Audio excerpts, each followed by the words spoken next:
बंदी छोड़ सतगुरु रामपाल जी परमेश्वर जी की जय हो। परमपिता परमात्मा, सारी सृष्टि के रचनहार, कुल मालिक, असंख्य ब्रह्मांडों के स्वामी, जगत गुरु, तीनों लोकों में प्रवेश करके सबका भरण पोषण करने वाले, राजाधिराज, आत्माधार, नाथों के नाथ, देवों के देव महादेव, सर्वेश्वर महेश्वर, मृत्युंजय, अजरो अमर, आदि अनादि सनातनी प्रभु, जगत पिता जगदीश्वर, श्री श्री 1008 की उपाधि के वास्तविक अधिकारी, अकाल मूरत सौद स्वरूपी राम वासुदेव, सर्वगतम ब्रह्म, परम पूज्य, प्रथम पूज्य, परम संत, परम पुरुष, परम धनी, परम दयालु, सत्य कबीर, हक्का कबीर, अल्लाहु कबीर, अल्लाहु अकबर, बाखबर, अल्लाह ताला, जगत के तारणहार, जगत के मुक्तिदाता, जगत के जगन्नाथ, हारे के सहारे, हिंदुओं के राम, मुसलमानों के अल्लाह, सिखों के वाहिगुरु, ईसाइयों के मसीह, दया के सागर दया निधि, करुणा के सागर करुणा निधि, स्वयं भू परिभू, संकट मोचन, कष्ट हरण, मंगल करण, दुख भंजन, अविगत कबीर, निर्विकार निर्विषम परमात्मा, अलय अलेख सतगुरु, आदि अनादि सतगुरु, असली मर्यादा पुरुषोत्तम, असली राम, असली कृष्ण, असली घनश्याम, असली मुरारी, राजाओं के राजा, महाराजाओं के महाराजा, शहनशाहों के शहनशाह, सम्राटों के सम्राट, भगवानों के भगवान, अल्लाहों के अल्लाह, प्रभुओं के प्रभु, मसीहाओं के मसीह, सच्चे वाहि गुरु, बाबाओं के बाबा, पीरों के पीर, सेठों के सेठ, जगत सेठ, सावड़सा सेठ, सर्वगुण संपन्न, अनंत कोटि कलाओं के स्वामी, अनंत कोटि ब्रह्मांडों के नायक, योगियों में महायोगी, ध्यानियों में महाध्यानी, सिद्धों में परम सिद्ध, ज्ञानियों में तत्व ज्ञानी, ब्रह्म ज्ञानी, महाज्ञानी, परम ज्ञानी, सर्वश्रेष्ठ ज्ञानी, विज्ञानी, युवा कबीर, समृत कबीर, असमवात, अमित ओजा, सच्चे रहनुमा, करीम अल्लाह, सुभान अल्लाह, दुनिया के अंतिम पैगंबर, 8 सितंबर 1951 से गांव धनाना, जिला सोनीपत, हरियाणा, भारतवर्ष की पावन भूमि पे प्रकट, रियल कल की भगवान श्री नारायण साकार हरि, श्री बाबा साहेब नूर अनंत परमात्मा, संत श्रोमणी सतगुरु रामपाल जी परमेश्वर जी के चरण कमल में साध संगति से जुड़े हुए आप और हम सभी सत्सेवक भाई बहनों का अनंत कोटि दंडवत प्रणाम। सत्साई भाई और बहनों, दया परमपिता परमेश्वर जी की, सारी सृष्टि के सृजनहार, पालन करता, भरण पोषण करता, एकमात्र आदि अनादि परमेश्वर, अल्लाहु कबीर, अल्लाहु अकबर, सतगुरु रामपाल जी परमेश्वर जी, जिनके विशेष आशीर्वाद से, शुभ आशीर्वाद से आप और हम सभी सत्सेवक भाई बहन साथ संगति से जुड़कर अपनी आत्मा के कल्याण हेतु मोक्ष मार्ग को ध्यान में रखते हुए, प्रत्येक मर्यादाओं में रहते हुए, ज्ञान को आधार बनाते हुए निरंतर दृढ़ता के साथ आगे की ओर बढ़ रहे हैं। भाई और बहनों, ये कलयुग की पिछली पीढ़ी है। एक नया भक्ति इतिहास लिखा जा रहा है, रचा जा रहा है। परमेश्वर स्वयं धरती पे प्रकट हैं, सशरीर है, सतगुरु रूप में हैं। हम सब की वर्तमान में परीक्षा भी चल रही है और आने वाले समय में भाई और बहनों केवल ये भक्ति चलेगी, भक्ति से संबंधित बातें ही चलेंगी। आप जी देख रहे हैं धीरे धीरे कितना बदलाव ला रहे हैं परमात्मा सोशल मीडिया में। यूट्यूब ने तकरीबन करोड़ों की संख्या में चैनल डिलीट कर दिए हैं, जो फालतू के चैनल लोगों ने खोल खोल के छोड़ रखे हैं। करोड़ों की संख्या में यूट्यूब ने चैनलों को डिलीट कर दिया है और करने में लगा हुआ है। फेसबुक ने भी अभी तक जितने भी लोगों ने लाइव वीडियो चलाए हैं उन सभी वीडियो को फेसबुक 1 महीने का टाइम देके उनको डिलीट कर रहा है। इसी प्रकार ये परमात्मा धीरे धीरे सारी की सारी जो गंदगी जो दुनिया ने सोशल मीडिया पर फैला रखी है काल प्रेरणा से, दुनिया भर के फालतू के वीडियो, फालतू के ड्रामेबाजी, ये सब धीरे धीरे डाटा डिलीट हो जाएगा और बहुत जल्द वो युग परिवर्तन का समय आ रहा है। उसके बाद इस दुनिया में केवल धार्मिक आत्माएं रह जाएंगी, परमात्मा चाहने वाली आत्मा रहेंगी। ना कोई फालतू की वीडियो बनाएगा, ना कोई डालेगा और ना कोई देखेगा। यदि कोई वीडियो डालेगा तो अपने गुरु के सत्संगों के डालेगा या फिर ज्ञान आधार से गुरु के सत्संगों के ऊपर वीडियो बनाए जाएंगे, जैसे वर्तमान में साथ संगति के वीडियो बन रहे हैं। तो इसी प्रकार की वीडियो लोग देखेंगे और ये माहौल पूरी पृथ्वी का इस प्रकार से चेंज होगा। तो वर्तमान में ये जितने भी यूट्यूब पर लोग, जितने भी राजनेता लोग, जितने भी लोग जो फालतू की वीडियो डाल रहे हैं अपनी रोजी रोटी के लिए, मान बढ़ाई के लिए, पब्लिसिटी के लिए, 2 पैसे कमाने के लिए, ये सारे वीडियो आने वाले समय में किसी के किसी काम के नहीं रहेंगे, किसी काम के नहीं है। जो दुनिया दिन रात वीडियो बनाने में लगी हुई है, डाल रही है, अश्लीलता भर रखी है पूरी, चाहे कोई कितने बड़े बड़े कोई बिजनेसमैन है, कोई कितना बड़ा उद्योगपति है, वीडियो बना बना के डाल रहे हैं, दुनिया को बिजनेस सिखा रहे हैं, पैसे कमाने की कला सिखा रहे हैं। राजनेता दिन रात राजनीति में सड़ रहे हैं।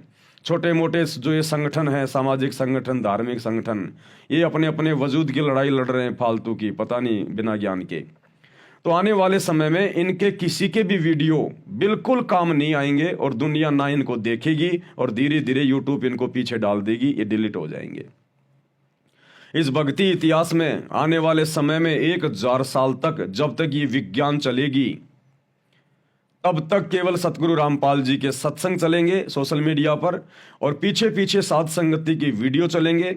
आज ये बातें भले आपको मजाक लगें, लेकिन आने वाले समय में सोशल मीडिया पर केवल सतगुरु रामपाल जी के सत्संग और इस सतगुरु के छोटे से सेवक इस कुत्ते पवन दास के माध्यम से गुरु महिमा के जो वीडियो बनाए जा रहे हैं, या अन्य भगत भाई बहन जो वीडियो बना रहे हैं, या आने वाले समय में जो बनाएंगे, केवल वही वीडियो चलेंगे भक्ति से संबंधित, और केवल इसी भक्ति से संबंधित, अन्य किसी भक्ति से संबंधित वीडियो कोई नहीं देखेगा।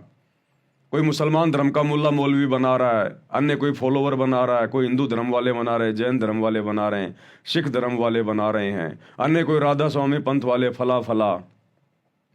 ये आने वाले 4 से 5 साल में सबका ये किला ढह जाएगा। ये जितने भी बड़े बड़े पंथ और संत बन के बैठे हैं ना, ये सब मिट्टी में मिल जाएंगे। गुरुदेव के वचन परम सत्य हैं, अटल है।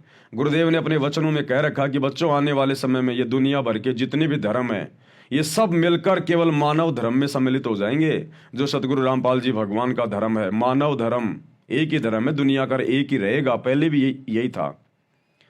और ये जितने भी संत और महंत हैं, चाहे कितने बड़े बड़े आज उनके आश्रम हैं, उनके डेरे हैं, करोड़ों की संख्या में उनके फॉलोवर हैं, देश विदेश में उनकी ब्रांचें हैं, आने वाले समय में, और ज़्यादा समय नहीं बचा, मुट्ठी भर भी समय नहीं है, 4 से 5 साल तक का समय, ये 2028 के बाद ये जितने भी दुनिया भर के संत पंथ और डेरे हैं, जो आज राजनेताओं के उपग्रह बने हुए हैं, अपने आश्रम चला रहे हैं, दुनिया में अपनी पब्लिसिटी किए हुए हैं, गुरुदेव ने कह दिया कि या तो ये संत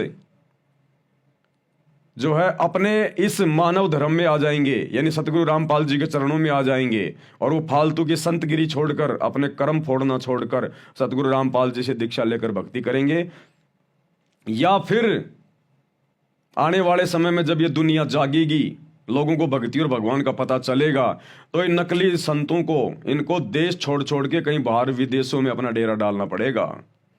ये हिंदुस्तान में रह नहीं पाएंगे, ये जड़ से समाप्त हो जाएंगे ये आने वाले 4 से 5 साल में। और 4 से 5 साल में 2028 के बाद कोई भी राजनीतिक पार्टी नहीं बचेगी, कोई भी राजनीतिक पार्टी। ये बीजेपी, ये कांग्रेस, ये जितनी भी पार्टियां हैं, आम आदमी पार्टी, सपा, जो भी हैं, हजारों की संख्या में पार्टियां होंगी, आपको एक भी पार्टी का नामो निशान नहीं मिलेगा। इसलिए जो भाई बहन राजनीति में अपना भाग्य आजमाने की सोच रहे हैं, अपने बाप दादाओं की जमीन बेच के 2 नंबर के काम करके जो राजनीति में पैसा लगाने की सोच रहे हैं, भैया कोई काम धंधा देख लो छोटा मोटा, आपका और अपने परिवार का पेट पालने के लिए। ये आपकी बड़ी बड़ी राजनीतियां, बीजेपी कांग्रेस का भी नामो निशान जड़ से समाप्त। 2028 के बाद केवल एक ही पार्टी चलेगी, सतसाई पार्टी, सतगुरु रामपाल जी की पार्टी चलेगी, और कोई राजनीतिक पार्टी नहीं चलेगी। तो भैया छोटा मोटा कोई धंधा देख लो अपना। और ये जितने भी वकील भाई बंधु हैं, ये जज वगैरह हैं, ये भी अपना कोई काम धंधा देख लो भैया। 2028 के बाद कोई मुकदमा तुम्हारे हाथ में नहीं आने वाला है, कोई जजों की जरूरत नहीं पड़ेगी, कोई क्राइम कोई करेगा ही नहीं, अपराध कोई करेगा ही नहीं, सब डरेंगे भगवान से। तो वकील भाई भी अपना छोटा मोटा काम धंधा देख लो भैया।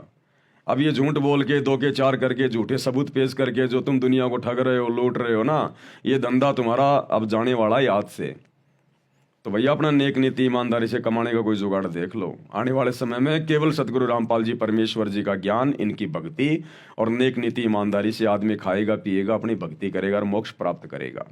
ये दुनिया भर के फालतू के काम धंधे सब बंद हो जाएंगे। ये बड़ी बड़ी फैक्ट्रियां जो दिन रात इनमें लेबर काम कर रही है, दुनिया की भौतिक वस्तुओं की, दुनिया की भौतिक वस्तुओं की इच्छा पूर्ति के लिए, सब बंद हो जाएंगी। केवल लिमिटेड कंपनियां रहेंगी, लिमिटेड यानी बहुत ही थोड़ी संख्या में। गांव गांव में लघु उद्योग शुरू हो जाएंगे, कुटीर उद्योग शुरू हो जाएंगे, छोटे छोटे काम धंधे वापस शुरू हो जाएंगे। जैसे पहले गांव में कुम्हार मटके बनाया करता था, इसी प्रकार से वापस वो मटकों का समय आएगा। लोहार काम किया करता था। इसी प्रकार से वही समय आएगा वापस, साग सब्जियां उगाना, छोटा मोटा अपना धंधा करना। किसी की ये रुचि नहीं रहेगी मैं पढ़ा लिखा के मेरे बेटे को इंजीनियर बनाऊं, जज बनाऊं, डॉक्टर बनाऊं, कोई कुछ नहीं। सबकी इच्छा समाप्त हो जाएगी। सबको हकीकत का पता चल जाएगा कि भैया परमात्मा धरती पे आया हुआ, भक्ति करने के लिए मनुष्य जन्म मिला है। ये बन बन के डॉक्टर, जज, वकील अपने कर्म फोड़ेंगे, दुनिया के कर्म फोड़ेंगे, कोई फायदा नहीं है। बच्चों को 8वीं 10वीं पढ़ाओ, गुरुजी का तीनों समय की आरती कर लें, सत्संग सुन लें, छोटा मोटा अपना लिखा पढ़ी कर लें। इससे ज्यादा ना अपने बच्चों को कोई पढ़ाएगा और ना कोई पढ़ेगा, और ना नौकरी के लिए कोई पढ़ेगा, ना अपने बच्चों को पढ़ाएगा आने वाले समय में, जब सबको हकीकत का पता चलेगा, भक्ति का पता चलेगा। तो छोटे छोटे काम धंधे, वही अपनी खेती बाड़ी, वही अपना पशुधन वापस शुरू हो जाएगा। और बहुत सीमित, बिल्कुल आज जिस व्यक्ति का महीने का खर्चा 20,000 का है, 2028 के बाद में 2,000 रुपए में पूरा परिवार आराम से रहा करेगा। कोई भागदौड़ नहीं होगी, बैल और गधे की तरह कमाने की जरूरत नहीं होगी।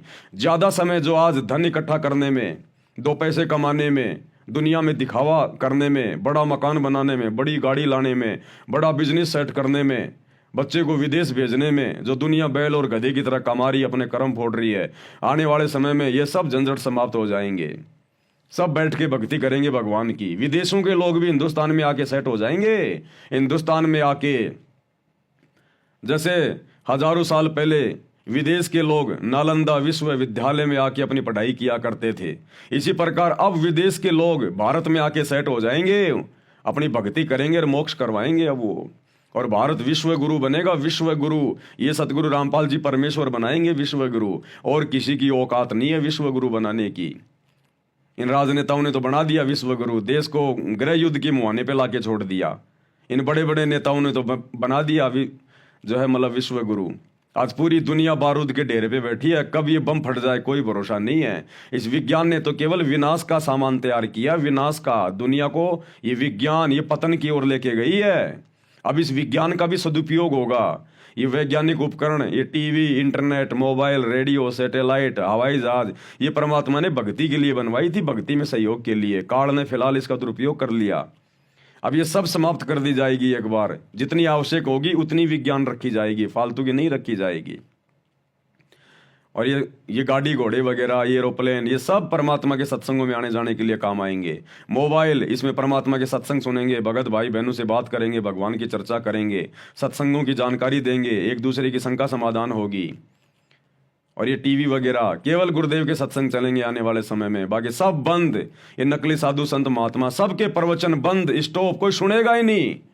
ऐसे लगेगा जैसे कोई गधा रंभा रहा है, कोई गधा।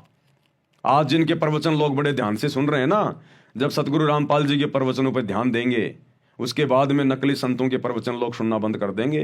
ये जितने भी टीवी चैनल हैं जो आज सारा दिन राजनेताओं को अपने स्टूडियो में बैठा के मुर्गे की तरह उनकी डिबेट करवाते हैं, उनको लड़ाते हैं, उनको आपस में कोई किसी के मतलब की बातें नहीं, कुछ नहीं, आपस में लड़ना झगड़ना, तू मेरी वो करना, ये सब बंद हो जाएगा। इन टीवी चैनलों पर भी केवल परमात्मा की ज्ञान चर्चा हुआ करेगी लोगों को समझाने के लिए। और ये टीवी चैनल वाले, जहां सतगुरु रामपाल जी भगवान रहेंगे, उस आश्रम के बाहर में ये टीवी चैनल वाले अपनी गाड़ियां ले लेके खड़ा रहा करेंगे। गुरुजी हमें भी आपका सत्संग दे दो, गुरुजी हमें भी आपका सत्संग दे दो। अरे ठीक है, इसको पवन दास की वीडियो दे दो, वो मुसलमान नहीं समझे ज्ञान कुरान वाले। चल बेटा चला इसको, 1 महीने चला इसको। हाँ तू, अरे तेरे को वो जीने के रागे दे दो, इसको जीने के रागे दे दो, चला। ये होगा आने वाले समय में इस प्रकार से। अभी दुनिया को कुछ नहीं पता, क्योंकि आध्यात्मिक जीवन में क्या परिवर्तन होगा ये राजनेता नहीं जानते, राजनेता नहीं बता सकते। आने वाले समय में इस दुनिया में क्या होगा ये राजनेता नहीं जानते, राजनेता नहीं बता सकते, नकली साधु संत नहीं बता सकते।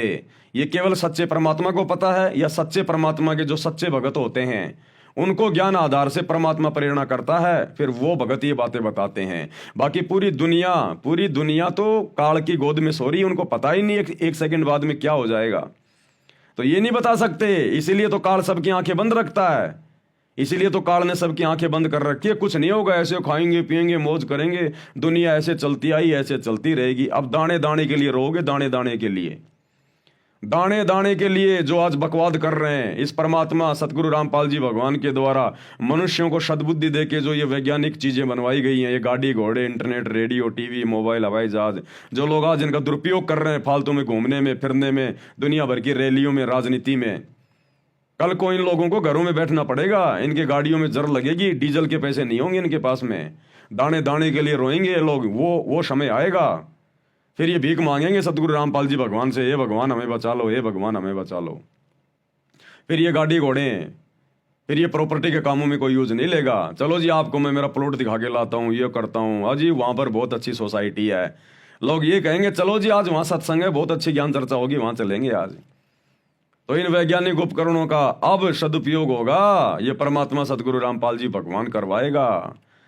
तो भैया दुनिया वाले समझे ना समझे, दुनिया तो अपनी कमर तोड़वा के समझती है हमेशा, लेकिन जो भगत भाई बहन है वो दृढ़ हो जाएं और अपने गुरुदेव भगवान की भक्ति में दृढ़ हो जाएं और मर्यादाओं के लिए दृढ़ हो जाएं। ये आने वाले समय युग परिवर्तन का समय है, और जब जब युग परिवर्तन होता है, जब दो युगों की टक्कर होती है तो भयंकर महाविनाश होती है, भयंकर महाविनाश। और ये महाविनाश के मुहाने पे पूरी दुनिया खड़ी है। 2025 चल रही है, धीरे धीरे परिस्थितियां आपके सामने उत्पन्न हो रही है, किस प्रकार से भारत देश में गृह युद्ध की स्थिति बन रही है। और नास्ट्रेडमस ने भविष्यवाणी कर रखी है मेरे भाई, भारत देश के 16 से ज्यादा राज्यों में राष्ट्रपति शासन लागू हो जाएगा 2028 से पहले पहले।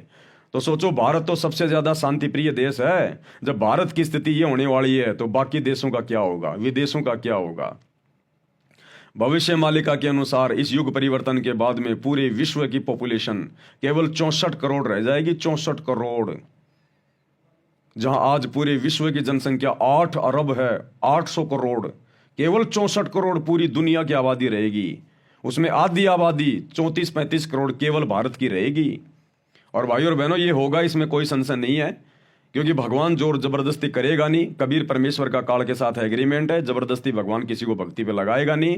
और अपने आप ये दुनिया भक्ति पे लग नहीं रही। भगवान ने भी अंत में हार मान के कि ठीक है भैया, 20 साल तक मैंने खूब ज्ञान दे लिया, जिसने समझना होगा समझने लेगा, अब मैं जाता हूं, आराम से आराम करूंगा। परमात्मा जाके हिसार जेल में बैठ गए कि अब काल इनकी कमर तोड़ेगा, तब इनको भगवान की याद आएगी।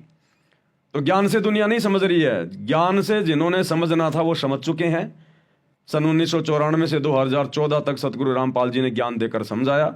20 साल कम नहीं होती है, 20 साल तक अगर आप गधे को भी गीता पढ़ाओ, वो भी बैकुंठ जाने को तैयार हो जाए। ये कलयुगी इंसान नहीं समझ पा रहा। तो भगवान ने भी अंत में जेल में जाके बैठना ही अपना उचित समझा कि ठीक है भैया, अब जैसे जिनके भाग्य, जैसे जिनके कर्म, जब ये कर्मों के ये लठ पड़ेंगे, अपने आप सीधे हो जाएंगे। तो दुनिया ज्ञान से नहीं मानी, अब दुनिया मानेगी काल की मार से। तो अब युग परिवर्तन का दौर शुरू हो चुका है। बहुत सारे भविष्य वक्ता बता रहे हैं, ज्योतिष वगैरह बता रहे हैं, ये 29 मार्च के बाद में क्या 9-10 घरों की क्या युक्ति फुक्ति बन रही है, ये जाने, हम तो जानते नहीं।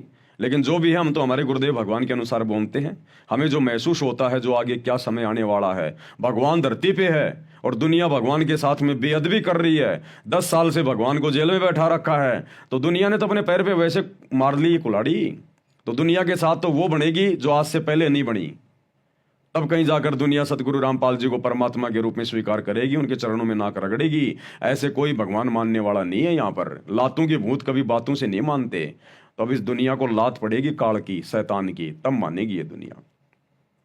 तो सौभाग्य है आप और हम सभी आत्माओं का, जो समय रहते गुरुदेव भगवान ने हमारी बुद्धि ऑन कर दी और हमारे कोई पिछले कोई संस्कार, कोई भक्ति के ऐसे संस्कार जिससे हमें ये सारी बातें समझ में आ गई और हमने समस्त बुराइयों से, विषय विकारों से मुंह मोड़ लिया और गुरुदेव भगवान के सत भक्ति को अपना लिया। यही सत भक्ति आने वाले युग परिवर्तन के समय में एकमात्र भक्तों के बचाव का कारण बनेगी।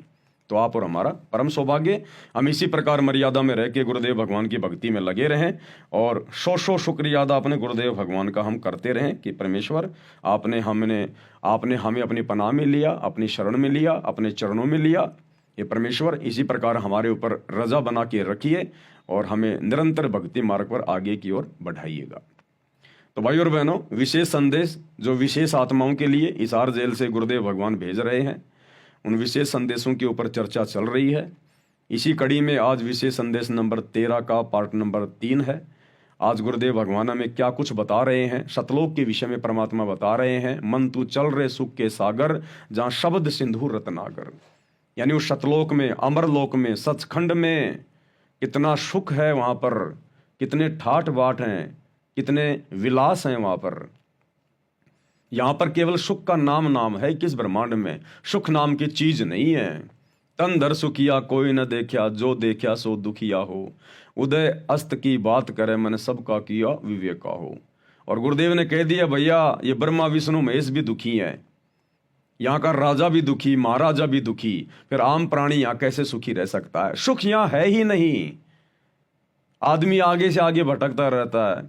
आज कोई पैदल चल रहा है, दूसरा साइकिल पर चल रहा है, उसको देखकर सोचता है साइकिल आ जाए तो मेरा काम बहुत आसान हो जाए, मुझे काम पर मजदूरी में आने जाने में आसानी होगी। उसकी इच्छा बन जाती है कि साइकिल आ गई तो सुख हो जाएगा। जैसे तैसे करके वो साइकिल ले आया, फिर सोचता है यार मोटरसाइकिल हो जाए तो बहुत अच्छा हो जाए, साइकिल में थोड़ा टाइम भी लगता है, पसीने भी आते हैं, मेहनत भी करनी पड़ती है। जैसे तैसे मोटरसाइकिल भी आ गई, कुछ दिनों बाद सोचेगा फोर व्हीलर छोटी मोटी गाड़ी आ जाती तो वो अच्छा होता। मोटरसाइकिल में तो गर्मी सर्दी बरसात में कोई बचाव नहीं हो पाता, पुलिये के नीचे खड़ा होना पड़ता है, जब बारिश आती है तब गर्मी में गर्मी लगती है। इंसान की इच्छाओं का अंत नहीं है। फिर वो गाड़ी भी आ गई। अब गाड़ी आने के बाद में सोचेगा ओहो गाड़ी तो आ गई, बहुत अच्छा हुआ, अब छोटा मोटा कोई सरपंची को चुनाव लड़ूं नहीं तो फिर गाड़ी क्या काम की, घर पे खड़ी रहती है। वो सरपंची का चुनाव भी लड़ लेता है। सरपंच बनने के बाद जब बड़े बड़े नेताओं की तरफ देखता है, अरे यार एमएलए बनो ना तब बात बने, और जैसे तैसे एमएलए भी बन जाता है। एमएलए बनने के बाद सोचता है कि अब मैं मुख्यमंत्री बनूं तब बात बने, वो भाई मुख्यमंत्री भी बन जाता है।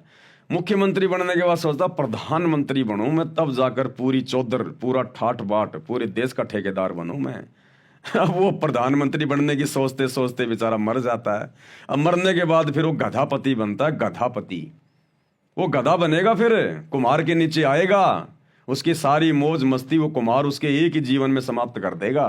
रोजाना 2.5 मन का बोरा रखेगा, कमर पे ईंटें रखेगा, जख्म होगा, ऊपर से मारेगा लठ, खाने को कुछ देगा नहीं। उस अफलातून की सारी अफलातूनी उस एक ही गधे के जीवन में निकाल देगा ये काल। तो परमात्मा कहते हैं एक हरि की भक्ति बिन राजा गधा होए, और माटी लदे कुमार की घास न डाला कोई। अब दुनिया इन बातों को जानती नहीं। दुनिया सोचती है पागल आदमी है, क्या बोल रहे हैं, कौन सी दुनिया से आए हुए हैं। क्योंकि दुनिया अध्यात्म से अपरिचित है। और आप और हमें परमात्मा ने, आप और हमारे को गुरुदेव भगवान ने, परमात्मा ने वो अध्यात्म की खीर छिक छिक के खिला दी परमात्मा ने। तो आप और हमें डकार आ रही हैं अब। तो भैया जो गुड़ खाएगा मीठे को वही तो अनुभव करेगा। तो ये दुनिया ने अभी अध्यात्म वाला गुड़ खाया नहीं है। ये दुनिया केवल तमाकू चाट रही है, तमाकू। अब तमाकू में कोई स्वाद भी नहीं होता और नशे में पड़ी हुई है। तो भैया अब परमात्मा धीरे धीरे धीरे धीरे इस दुनिया पे भी दया करेगा, अगर कोई दया करवाना चाहेगा तो। नहीं तो भैया कमर टूटेगी भयंकर तरीके से। आप युग परिवर्तन के दौर से गुजर रहे हैं, कोई सामान्य समय नहीं है ये। भगवान धरती पे आया हुआ है, परमात्मा धरती पे। भयंकर जनहानि होगी, तबाही मचेगी। कहीं सुनामी आ रही है, कहीं बाढ़ आ रहा है, कहीं भूकंप आ रहा है, कहीं अतिवृष्टि, कहीं अनावृष्टि, कहीं ओलावृष्टि, कहीं सूखा पड़ रहा, कहीं अकाल पड़ रहा, कहीं फलाना वायरस आ गया, कहीं महामारी आ गई, चलते चलते लोग मर रहे हैं।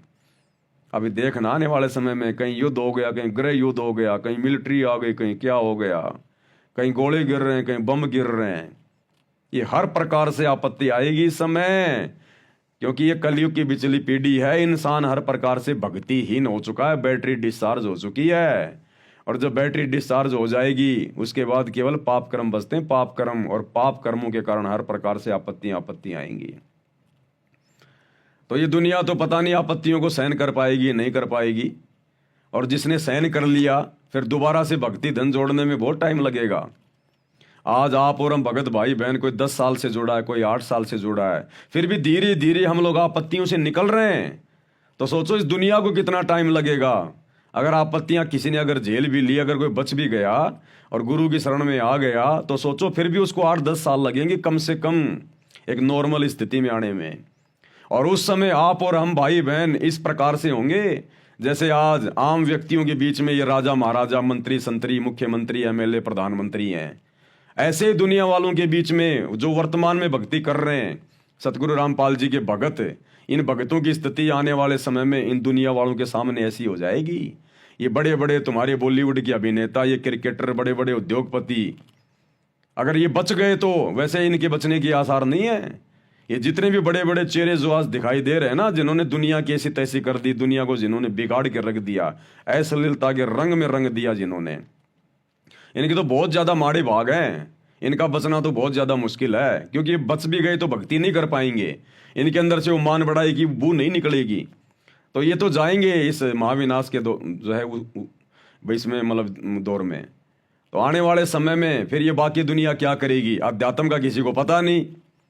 फिर ये आप और हमारे जैसे भगत भाई बहनों के सामने बैठेगी, भगत जी सत्साए, भगत जी शंका का समाधान कर दो, भगत जी ये छोटी सी समस्या आ गई, भगत जी क्या करें बताओ, मालिक के ज्ञान आधार से मर्यादा ना टूट जाए। जो आज अपने आप के अंदर बड़े बड़े राजा महाराजा बन के बैठे हैं ना, दुनिया के लोग जिनके दर्शन करने के लिए उनके घरों के आगे लाइन बना के जो खड़े रहते हैं, वो लोग कल को फोन किया करेंगे आप और हमें, भगत जी सत्साए, भगत जी थोड़ी सी मजबूरी आ गई, एक छोटी सी शंका समाधान कर दो। तो कहने का मतलब भाई और बहनों, ये दुनिया की चक्काचौंध को देख के हमने विचलित नहीं होना है। ये दुनिया काल की गोद में बैठी हुई है, और काल की गोद में चाहे कोई बैठा हो, कितना बड़ा हो, वो कुछ नहीं है, केवल उसका भोजन है, कुछ नहीं। वो अगले जन्म में गधा कुत्ता सुअर बन के घूमेगा, वो जो आज अफलातून बन के घूम रहा पूरी देश दुनिया में आज, जिसका नाम है, जो भक्ति नहीं कर रहा सतगुरु रामपाल जी की। और आप और हम जो भक्ति कर रहे हैं, आने वाला समय आप और हमारा होगा, क्योंकि सतगुरु का वचन कभी निष्फल नहीं जाएगा, नहीं जा सकता। ये आप और हमारे ऊपर निर्भर करता है कि हम सतगुरु के वचन को किस प्रकार से लेते। गुरु ने अपने सत्संग में कह दिया है कि बच्चों, इस भक्ति पे तुम लगे रहना, चाहे सुखी रहो चाहे दुखी रहो, चाहे छोटी मोटी कोई समस्या आड़ आड़ास अड़ी रहे, तुम विश्वास मत तोड़ना, इस भक्ति में सतगुरु के चरणों में पड़े रहना, लगे रहना। ये दरबार छोड़ के मत जाना तुम, चाहे भक्ति थोड़ी हो जाए, कैसे भी हो, तुम ये दरबार छोड़ के मत जाना। द्वार धनी के पड़ा रहे, धक्के धनी के खाए, सो काल जग जोरी पर द्वार छोड़ना जाए। तो परमात्मा संभालेगा, पकड़ेगा, उसकी नजर है, वो देख रहा है। और गुरुदेव का वचन है, बच्चों आने वाले समय में तुम्हारे मकान अलग होंगे, तुम्हारी कोठियां अलग होंगी। हालांकि यहाँ पर हमारी कोई इच्छा नहीं रहेगी बड़ा मकान बनाने की, बड़ी कोठी बने जो है वो बनने की, बड़ा कोई काम धंधा खोलने की, लेकिन ये होगा। अगर किसान ने खेत में बीज बोया है गेहूं का, और यदि उसकी बढ़िया से रखवाली करी है, तो भैया पशुओं का चारा तो होगा ही होगा, और पहले होगा, पहले अनाज से पहले होगा। तो हमें मोक्ष तो मिलेगा, उस मोक्ष से पहले हमें इस गंदे लोक के सुख भी परमात्मा देगा, क्योंकि उस समय हमें ज्ञान हो जाएगा। फिर हम माया का दुरुपयोग नहीं कर सकते, हमें उसकी हानि का पता चल जाएगा कि कहाँ ये हमें डुबोएगी और कहाँ हमें ये उबारेगी। उसके बाद परमात्मा समझदार बच्चे को फिर अपने खजाने की चाबी देगा। तो गुरुदेव ने कह रखा, बच्चों आने वाले समय में गांव में, नगर में, जहां भी तुम रह रहे हो, तुम्हारे मकान, तुम्हारी कोठियां अलग होंगी, और दुनिया चर्चा करेगी कि ये हैं सतगुरु रामपाल जी के भगत। अगर समय रहते इनके गुरु जी की शरण में आ जाते, आज हमारे भी ऐसे ठाट बाट होते। ये सतगुरु का वचन है, डूम बाट के गीत नहीं है। साधु बोले सहज स्वभाव, साधु का बोलिया मिथ्या न जाए, और साध वचन पलटे नहीं, चाहे पलट जाए ब्रह्मांड। लेकिन उस समय का इंतजार, और आप और हमने दृढ़ता, कहे कबीर सुनो भाई साधो मैं तो हूं विश्वास में। बस हमने विश्वास नहीं तोड़ना अपने गुरु जी से, चाहे कुछ भी हो जाए, कुछ भी हो जाए, चाहे हमारे साथ चाहे कितना बुरा होता दिखाई दे, वो बुरा नहीं हो रहा, उस बुराई में भी हमारी अच्छाई है, वो हमें नहीं दिखाई दे रही है वर्तमान में। बस हमारा गुरु अंतर्यामी है, हम अपने गुरु जी के अधीन हैं, हम उपचाराधीन हैं। जैसे डॉक्टर के अंडर में जब मरीज आ जाता है, तो मरीज को नहीं पता डॉक्टर क्या इंजेक्शन लगा रहा है, इसमें कौन सी दवा मिली हुई है, ये दवाई तुझे क्या फायदा देगी, मरीज को नहीं पता, और ना मरीज कुछ बोलता, क्योंकि मरीज को डॉक्टर पे विश्वास होता है। तो इसी प्रकार गुरुदेव भगवान का ट्रीटमेंट चल रहा है आप और हमारे ऊपर। हम उनकी हॉस्पिटल में एडमिट हैं, इस भक्ति वाली हॉस्पिटल में। अब गुरुजी का ट्रीटमेंट चल रहा है, हमने केवल मर्यादा में रहना है। मरीज ने केवल जो परहेज होते हैं वो निभाने होते हैं, और टाइम पे जैसा डॉक्टर ने बता दिया वैसी गोली दवाई खानी होती है। तो हम भक्तों ने अपने गुरुजी के नियम निभाने हैं, और जैसी भक्ति साधना गुरुदेव ने बता दी मर्यादा में रह के, हमने वो भक्ति करनी है। बाकी काम हमारे गुरुजी का है, इस आध्यात्मिक वैद्य का है। ये कौन सी दवा लगाएगा, कब सुख देगा, कब ये दुख देगा, कब ये हल्का सा कोई झटका देगा, ये इसकी अपनी मौज, इसके अपने कर्म। हमने अपनी मर्यादाओं का ध्यान रखना है बस। यदि हमें विश्वास हो गया कि ये डॉक्टर पक्का है, फिर देखना भाई और बहनों आने वाले समय में फिर कैसे स्वस्थ नहीं होगा। जब मरीज डॉक्टर की दवा टाइम पे खाएगा, परहेज निभाएगा, तो मरीज भला फिर स्वस्थ कैसे नहीं होगा। तो इसी प्रकार जब हम गुरु जी की मर्यादा निभाएंगे और हमारे को पक्का विश्वास है कि इनके अलावा दूसरा कोई आध्यात्मिक वैद्य नहीं, कोई डॉक्टर नहीं, कोई संत नहीं, और उनके द्वारा बताई गई भक्ति की खुराक, तीनों समय की आरती, पांचों यज्ञ, सत्संग सुनना, सुमरण करना, नेक नीति मर्यादा में रहना, तो फिर कैसे नहीं होंगे हम सुखी। अरे जिसका ये लोक सुखी नहीं, उसका परलोक कभी सुखी नहीं हो सकता।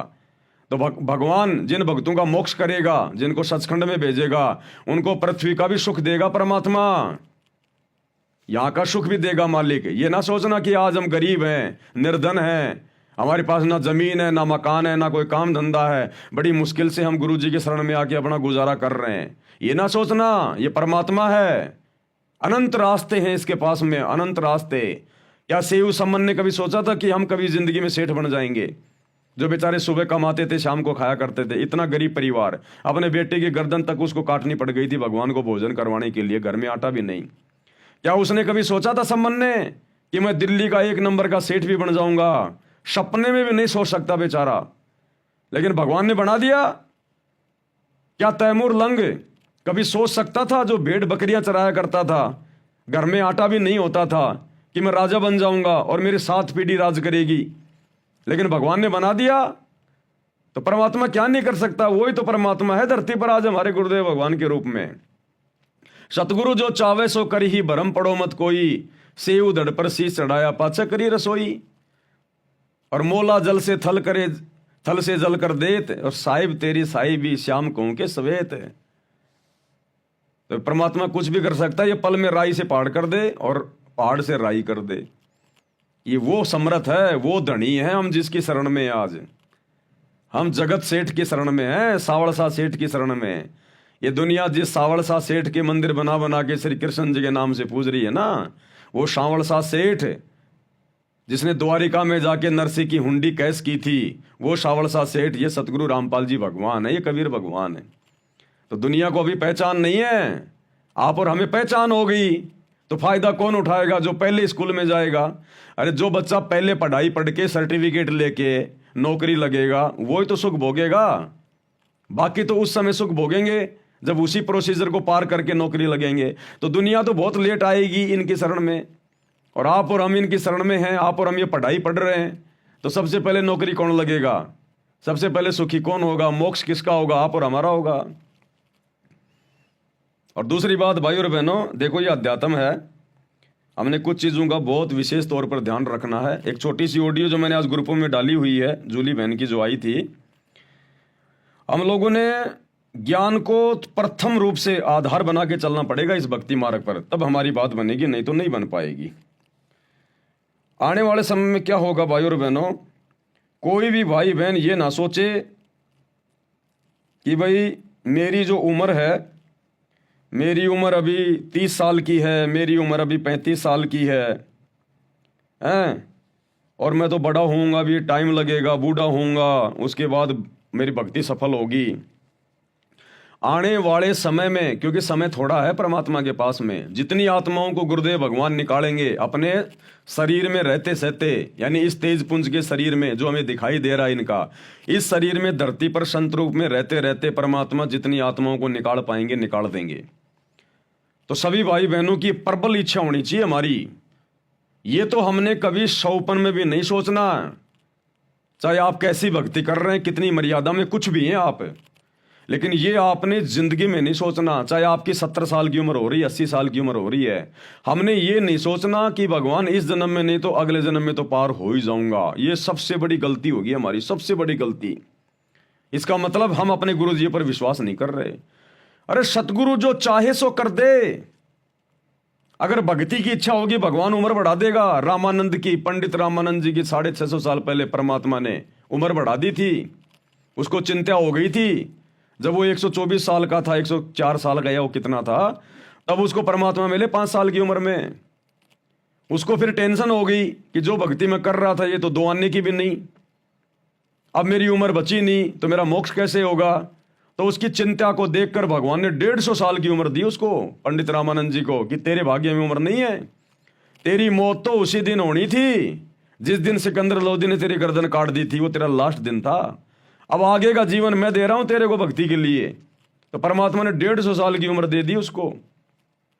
तो वर्तमान में कोई भाई बहन अगर 80 साल का भी हो रहा है ना, तो ये मत सोचना कि इस जन्म में नहीं तो अगले जन्म में तो पार हो ही जाऊंगा। ये अगला जन्म हमारी डिक्शनरी से हटा देना चाहिए हमने। ये दिमाग में नहीं आना चाहिए अगला जन्म, नहीं, बिल्कुल नहीं। वो भगवान की मौज है, वो गुरु की मौज है, अगला जन्म दे ना दे, लेकिन हमने नहीं सोचना बिल्कुल भी। और दूसरी बात, भले आपकी 30 साल की उम्र है, चाहे 40 साल की उम्र है, चाहे आपकी 50 साल की उम्र है, हमने सुबह उठते ही सबसे पहले भगवान से यह अरदास करनी है, परमात्मा पीछा छुड़ाओ। अगर आज भी आप सतलोक के लिए अगर मुझे लेकर जाना चाहोगे ना गुरुदेव, यदि आप आज और अभी इसी समय अगर आप मेरे सामने प्रकट होकर कहो बच्चों चलो बैठो विमान में, ये गुरुदेव मैं उसी समय आपके साथ चलने को तैयार हूं।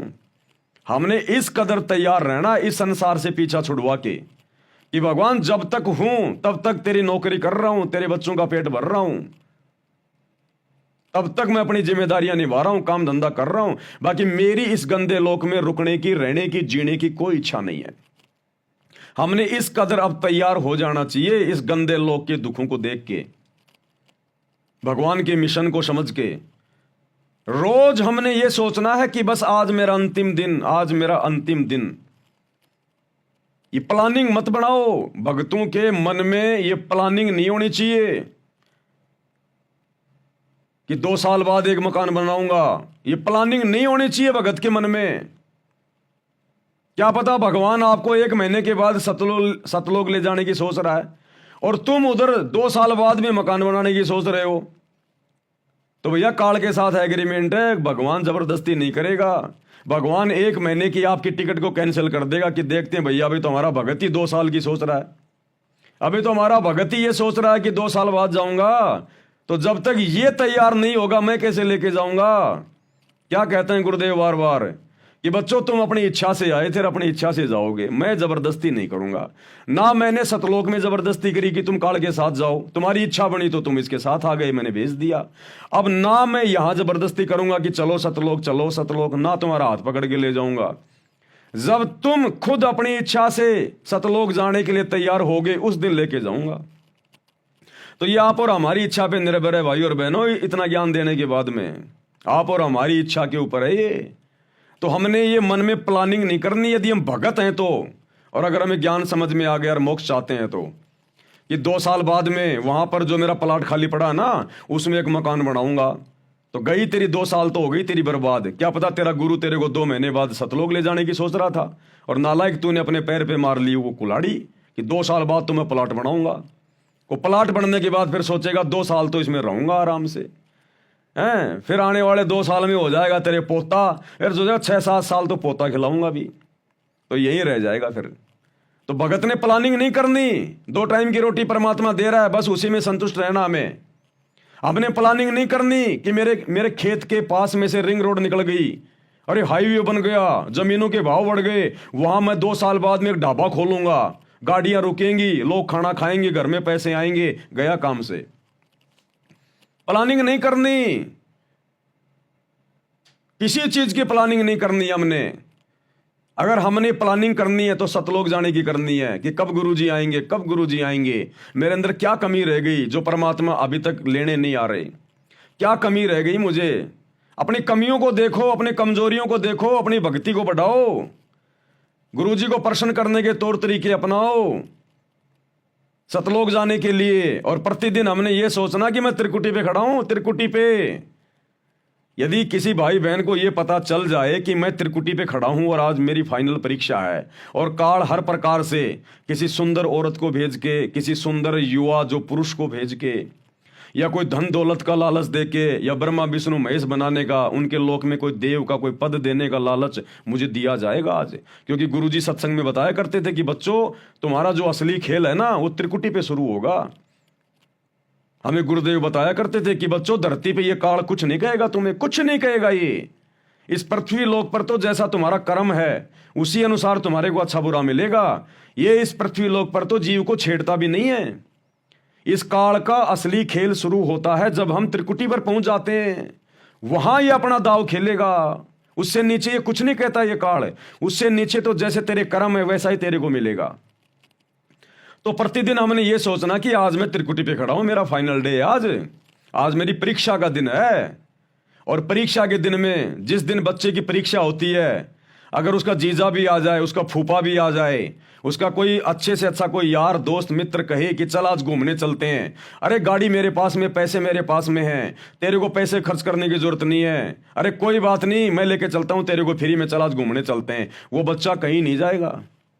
उसको पता है कि आज तेरी परीक्षा है, अगर आज तू परीक्षा में नहीं गया और फेल हो गया, तेरा 1 साल बर्बाद होगा। तो भगत को ये डर होना चाहिए कि आज मैं त्रिकुटी पे खड़ा हूं, मेरा हर दिन ये त्रिकुटी का दिन है, और अगर मैं फेल हो गया मेरा एक जीवन जाएगा, एक जीवन पूरा।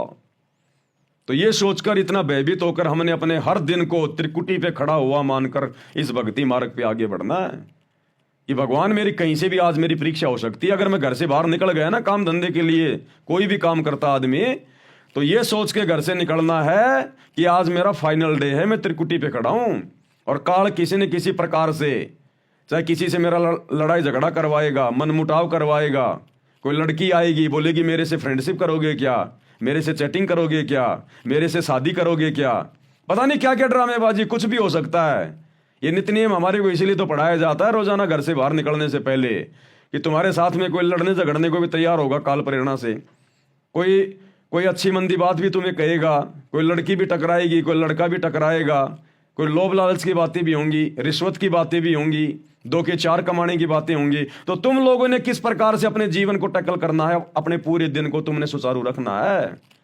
तो गुरुजी सुबह सुबह हमारे को नित्य नियम पढ़ा के, इसीलिए तो हमारे को घर से बाहर भेजते हैं कि बच्चों तुम नित्य नियम को ध्यान में रखना, इसमें तुम्हारे को आदेश दे दिए गए तुमने क्या करना है। तो इस प्रकार भाई और बहनों, हमारा हर दिन ये होना चाहिए कि मैं त्रिकुटी पे खड़ा हूं, तब हम भक्ति पे सफल हो सकते हैं, नहीं तो नहीं होंगे। हम यहाँ पर हम 5 साल आगे की हम लोग ये प्लानिंग करके बैठे हुए हैं, 5 साल आगे की हम प्लानिंग करके बैठे हैं, तो भगवान कैसे ले जाएगा हमें? हमारी इच्छा ही नहीं, अभी तो हमारी यहीं पे वो प्लानिंग की इच्छा है। तो भगत ने कोई प्लानिंग, कोई विचार ऐसा करना ही नहीं चाहिए हमारे को इस काललोक में। प्लानिंग भी करो तो भक्ति की करो कि भक्ति मेरी ज्यादा से ज्यादा कैसे बढ़े, मैं क्या करूं, मेरे गुरुजी कैसे मेरे से प्रसन्न हो। केवल इस बात की प्लानिंग, सतलोक जाने की प्लानिंग, तब जाकर हमारा मामला सुलझेगा, नहीं तो नहीं सुलझेगा भाई और बहनों, बिल्कुल नहीं सुलझेगा। जिस समय हम सतलोक से यहां आने के लिए तैयार हुए थे, कितने उमंग में थे, और उस समय हमारा भगवान, हमारा गुरु कबीर भगवान हमें कह रहा है बच्चों रहने दो, दुखी हो जाओगे, बच्चों दुखी हो जाओगे, रहने दो, तुम्हें किस बात की कमी है। हम डांटे नहीं, डट रहे थे। हमारा बाकी का जो परिवार था, हमारे माता पिता, भाई बंधु, हमारी पत्नी, वो भी हमारे को रोक रही थी कि मत जाओ मत जाओ, लेकिन हमने किसी की नहीं सुनी हमने, और हम काल के साथ में आ गए। इस कदर हमने तैयार होना पड़ेगा, यहां हम किसी की नहीं सुनेंगे अब, किसी की भी, चाहे कोई कितना बड़ा हमारे को कोई पद दे, चाहे कोई कितना बड़ा हमारे को धन दे। और ये आएंगे, हमारे सामने परिस्थितियां पैदा होंगी, ये आप देख लेना। अभी तक हमारा भक्ति धन इतना नहीं बढ़ा, लेकिन जब भक्ति धन बढ़ेगा तो फिर चोरों की नजर पड़ेगी, इस काल की नजर पड़ेगी। फिर कंगाल के घर में कोई चोरी नहीं करता। आपने चाय की थड़ी में चोरी होते नहीं सुना होगा कभी। हाँ, बैंकों में लूट पड़ गई, बैंक में लूटमार हो गई, आपने खूब सुना होगा। क्योंकि चाय की दुकान में क्या मिलेगा, पाव भर चाय मिलेगी, 1 किलो चीनी मिलेगी, अदरक की 2-4 वो गठियां मिल जाएंगी, तो उसको कोई नहीं छेड़ता। जहां धन होता है वहां पे लूट होती है। तो अब आप और हमारा भक्ति धन बढ़ेगा आने वाले समय में, जितना हम मर्यादाओं में रहेंगे। उसके बाद इस काल चोर की नजर पड़ेगी कि ये आत्मा सतलोक जाने के लिए तैयार हो रही है, भाई इसके पास भक्ति धन जमा हो रहा है। फिर आएंगे आपके सामने सारे ऑफर।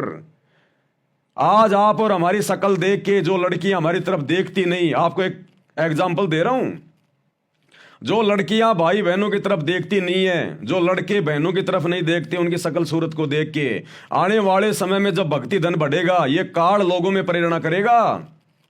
आपके साथ में नजदीकियां बढ़ाएंगे, मित्रता करेंगे, फ्रेंडशिप करेंगे, शारीरिक संबंध बनाने की सोचेंगे वो लोग। आप सोचोगे यार मेरे अंदर ऐसा कुछ है ही नहीं, मैं तो काला कलूटा सा आदमी, बुंडा सा आदमी है ना, मैं ऐसा कुछ को धनवान आदमी, और मेरे साथ में ये नजदीकियां क्यों बढ़ा रहे हैं? वो काल बढ़वा रहा है तुम्हारा भक्ति धन चुरवाने के लिए, तुम्हारी मर्यादा तुड़वाने के लिए। ध्यान रखना, तुम्हारा रिश्तेदार आएगा और कहेगा जी जी कोई बात नहीं जी, मेरे पास में पैसे हैं, मैंने जमीन बेची है, चलो ऐसा करते हैं अपन पार्टनरशिप में मिलकर छोटा सा काम धंधा कर लेते हैं, अजी छोटा सा एक होटल खोल लेते हैं, आप तो संभाल लेना, पैसे मैं लगा दूंगा, कोई दिक्कत नहीं, मत फंस जाना। आपको फ्री के ऑफर आएंगे, आपको फ्री के ऑफर आएंगे। आप जिस कंपनी में काम कर रहे हैं, जिस ऑफिस में आप काम कर रहे हैं, आज आपकी कोई वैल्यू नहीं है, 5 साल बाद आपका बॉस कहेगा अरे अरे फलाने फलाने जी मैं आपको सुपरवाइजर बना रहा हूं, आपने पूरा ऑफिस संभालना है, आपकी सैलरी भी मैंने 10,000 रुपये बढ़ा दी। मत फंस जाना, भैया मैं तो चपड़ासी वाले काम में ठीक हूं, कम से कम अपनी भक्ति तो कर रहा हूं मैं। अरे भैया मैं तो सिक्योरिटी गार्ड ही ठीक हूं, आते जाते समय गेट खोल देता हूं, बाकी माड़ा लेके भक्ति कर रहा हूं। तू मुझे सुपरवाइजर बनाएगा, 24 घंटे 50 आदमियों पे मेरे को नजर रखनी पड़ेगी, भक्ति क्या मैं कहा करूंगा? वो कार्ड आपको फंसाएगा, आपका प्रमोशन करवाएगा, आपको सुपरवाइजर बनाएगा, आपको मैनेजर बनवाएगा।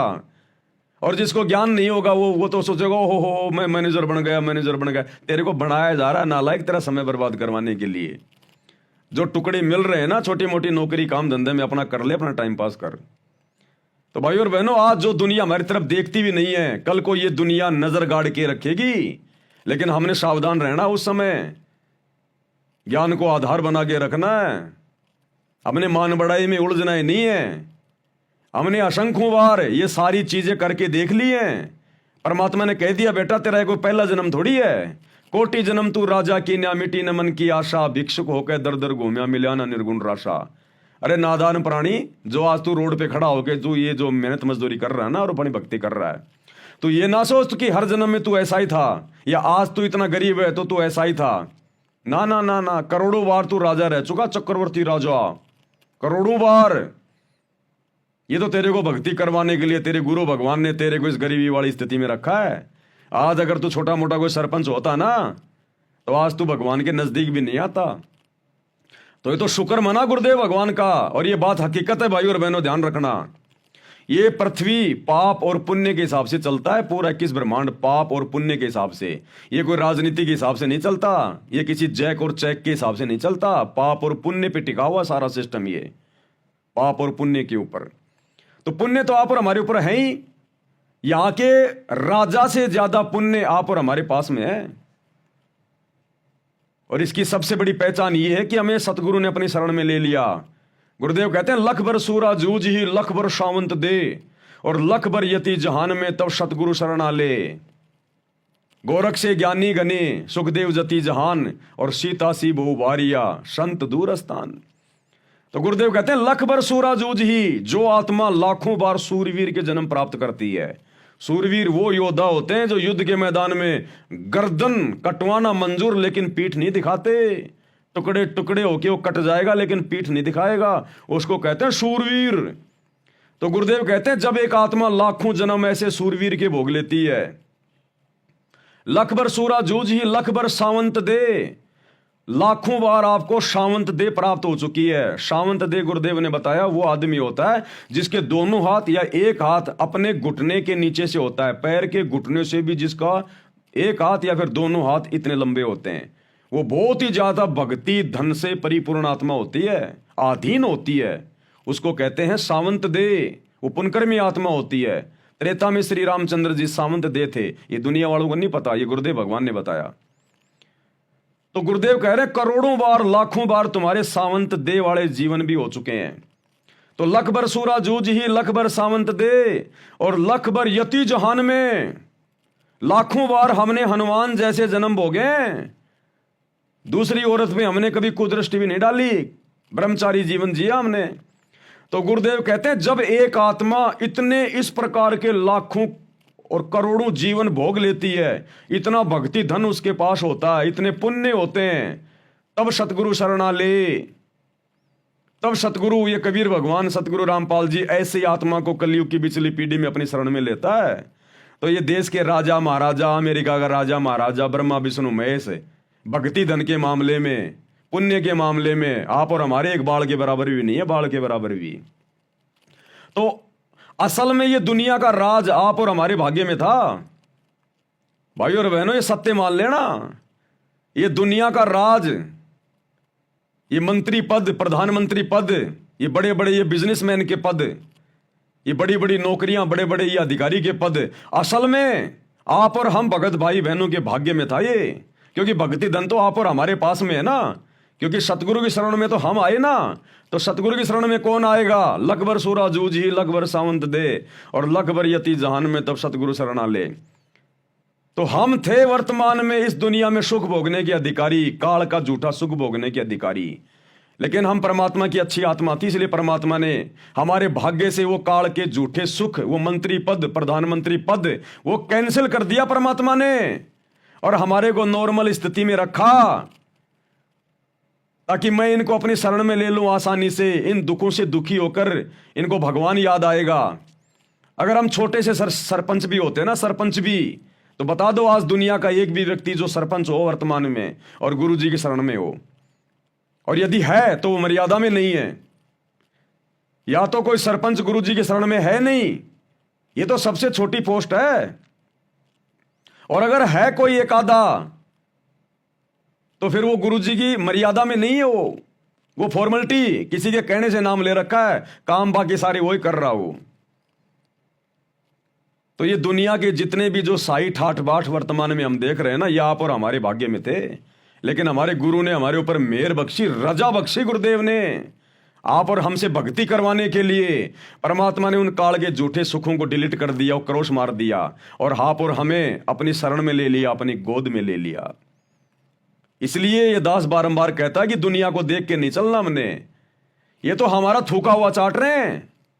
हम संत रामपाल जी के भक्तों का थूका हुआ चाट रही है ये दुनिया। ये मंत्री पद, प्रधानमंत्री पद, ये बड़े बड़े अधिकारियों के पद, ये हमारे भाग्य में थे, हमारे गुरुदेव ने हमें नहीं दिए, इसलिए हमारा थूका हुआ दुनिया चाट रही है। इसलिए हम भक्तों ने ज्ञान को आधार बना के दृढ़ रहना है कि मैं कमजोर नहीं हूं, मैं निर्धन नहीं हूं। जो सतगुरु रामपाल जी का भगत हो के ये कहे कि मैं निर्धन हूं, उससे बड़ा मूर्ख आदमी दुनिया में कोई दूसरा नहीं। अरे कबीरा सब जग निर्धना, धनवंता ना कोई, और धनवंता सो जानिए जिसके पास राम नाम धन होए। इस दुनिया की सबसे सुंदर औरतें हमारी माता बहनें हैं। ये होनी थी दुनिया की सबसे सुंदर औरतें, क्योंकि हमारे पास में भक्ति धन है, और भक्ति धन से ही इस प्राणी को उच्च पोस्ट मिलती है, सुंदर शरीर मिलता है, गोरी गोरी काया मिलती है, सुंदर सुंदर उसको चेहरा मिलता है। लेकिन भगवान ने काट दिया हमारा मोक्ष करवाने के लिए, हमसे भक्ति करवाने के लिए, कि अगर मैं इस आत्मा को सुंदर शरीर दे दूंगा, 6 फुट का शरीर दे दूंगा, ये दिन में 10 बार शीशे में मुंह देखेगा, भक्ति क्या खाक करेगा? फिर ये अहंकार आएगा ही आएगा, मान बढ़ाई आएगी आएगी, सुंदरता की, अच्छे हट्टे कट्टे शरीर की आएगी आएगी, अहंकार मान बढ़ाई ये रह नहीं सकता आदमी, क्योंकि 5 विकार हमारे अंदर हैं। तो गुरुदेव ने हमारी उन माता बहनों को उतना सुंदर शरीर नहीं दिया, उन भगत भाई बहनों को उतना सुंदर शरीर नहीं दिया जो उनके भाग्य में था। तो जानबूझ के परमात्मा ने हमारी माता बहनों को और हम भगत भाई बहनों को वो सुंदर शरीर, सुंदर चेहरा नहीं दिया। घर में हमारे वो इतना पैसा नहीं दिया हमसे भक्ति करवाने के लिए।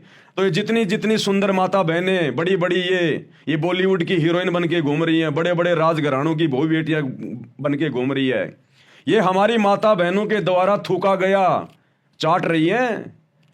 ये हम भक्तों के भाग्य में था ये सुंदरता, ये सुंदर चेहरा, हट्टा कट्टा शरीर, ये हम भक्तों का थूका हुआ चाट रही है दुनिया। इसलिए हमने किसी के रूप रंग को देखकर, किसी के धन कार कोठी को देखकर, किसी के मंत्री पद को देखकर हमने अपने अंदर निराशा नहीं लेके आनी कि मैं गरीब हूं, मैं सुंदर नहीं हूं, मैं काला हूं, मैं कलूटा हूं। हम तो सबसे सुंदर थे, लेकिन भगवान ने जानबूझ के बनाया हमें भक्ति करवाने के लिए। इसलिए परमात्मा कहते हैं दुनिया को देख के नहीं चलना, ना दुनिया की धन संपत्ता, कार कोठी, पैसे, रंग रूप, कुछ नहीं देखना। ये हमारा थूका हुआ चाट रहे हैं। हमने भक्ति करके सतलोक जाना है, और अब सतलोक जाके हम वो चेहरा प्राप्त करेंगे, वो सुंदर चेहरा।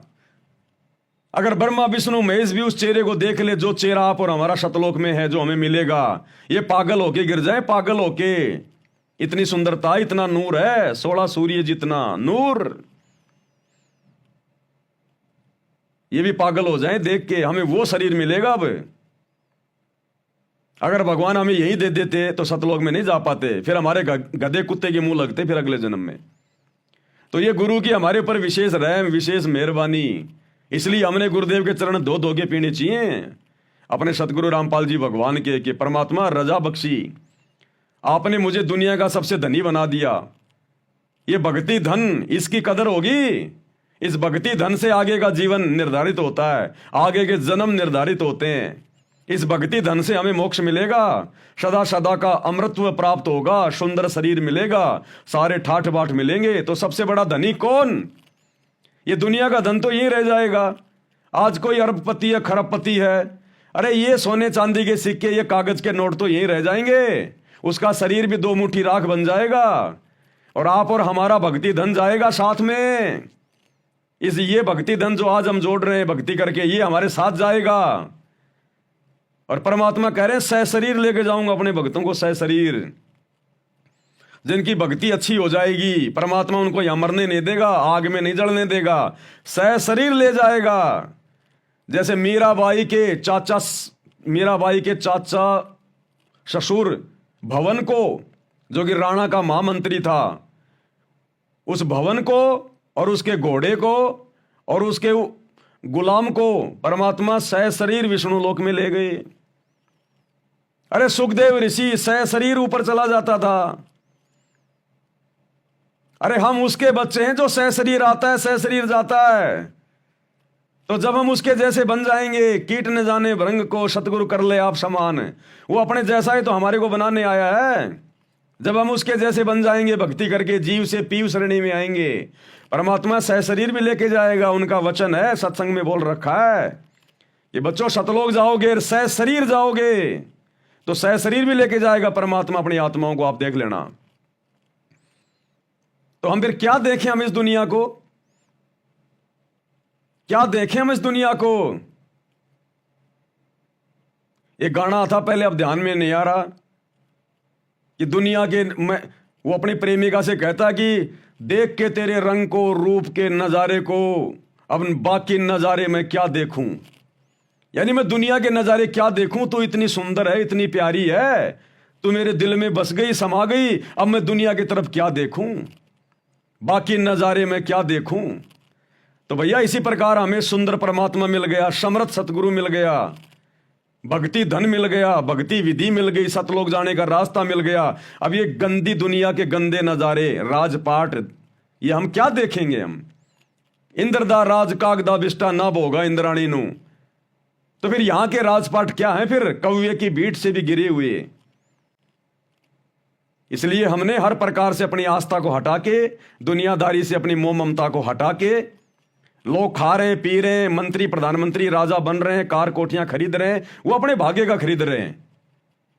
उन्होंने किसी जन्म में इसी सतगुरु की भक्ति की थी, लेकिन वो गधे रह गए, पार नहीं हो पाए।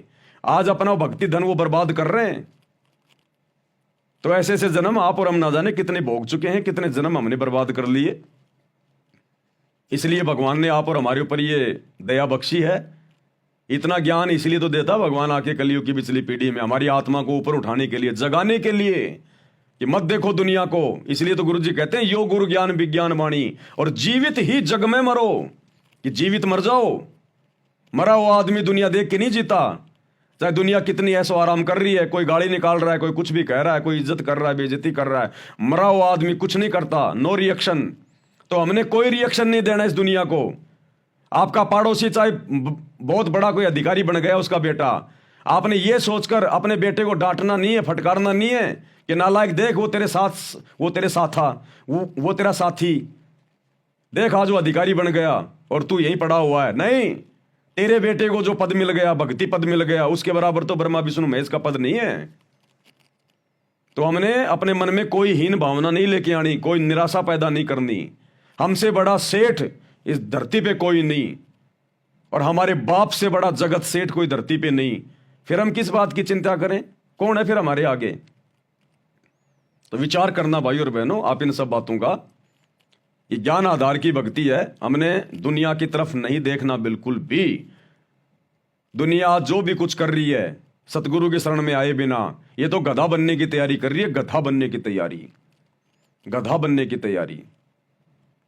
आपको कोई आदमी ये कहे कि लो जी रसगुल्ले खाओ, और आपने हाथ में पकड़ ली, हाँ रसगुल्ले हैं तो खाने की चीजें, और जैसे आप खाने लगे उठा के, वो बोलो रुको रुको रुको, एक शर्त है। क्या? एक रसगुल्ला खाने के बाद में 20 डंडे भी खाने पड़ेंगे, ये नियम है। एक रसगुल्ला खाने के बाद में 20 जो है वो डंडे खाने पड़ेंगे जोर जोर से।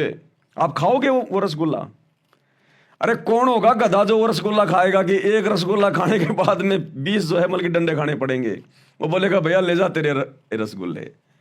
तो इस काल के जो झूठे सुख है ना, ये राजपाट वगैरह, धन दौलत वगैरह, ये तो मीठे रसगुल्ले हैं झूठे। आज तो खा लो, आज तो खा लो ये काल के ये रसगुल्ले, और कल को शरीर छूटने के बाद फिर लठ भी तो पड़ेंगे फिर कुम्हार के। 84 लाख योनियों में डालेगा, बैल बना के ऊंट बना के खेत में जुतवाएगा, फिर ये पीछे से हाड़ी मारेगा लठ, नाक में डालेगा रस्सा।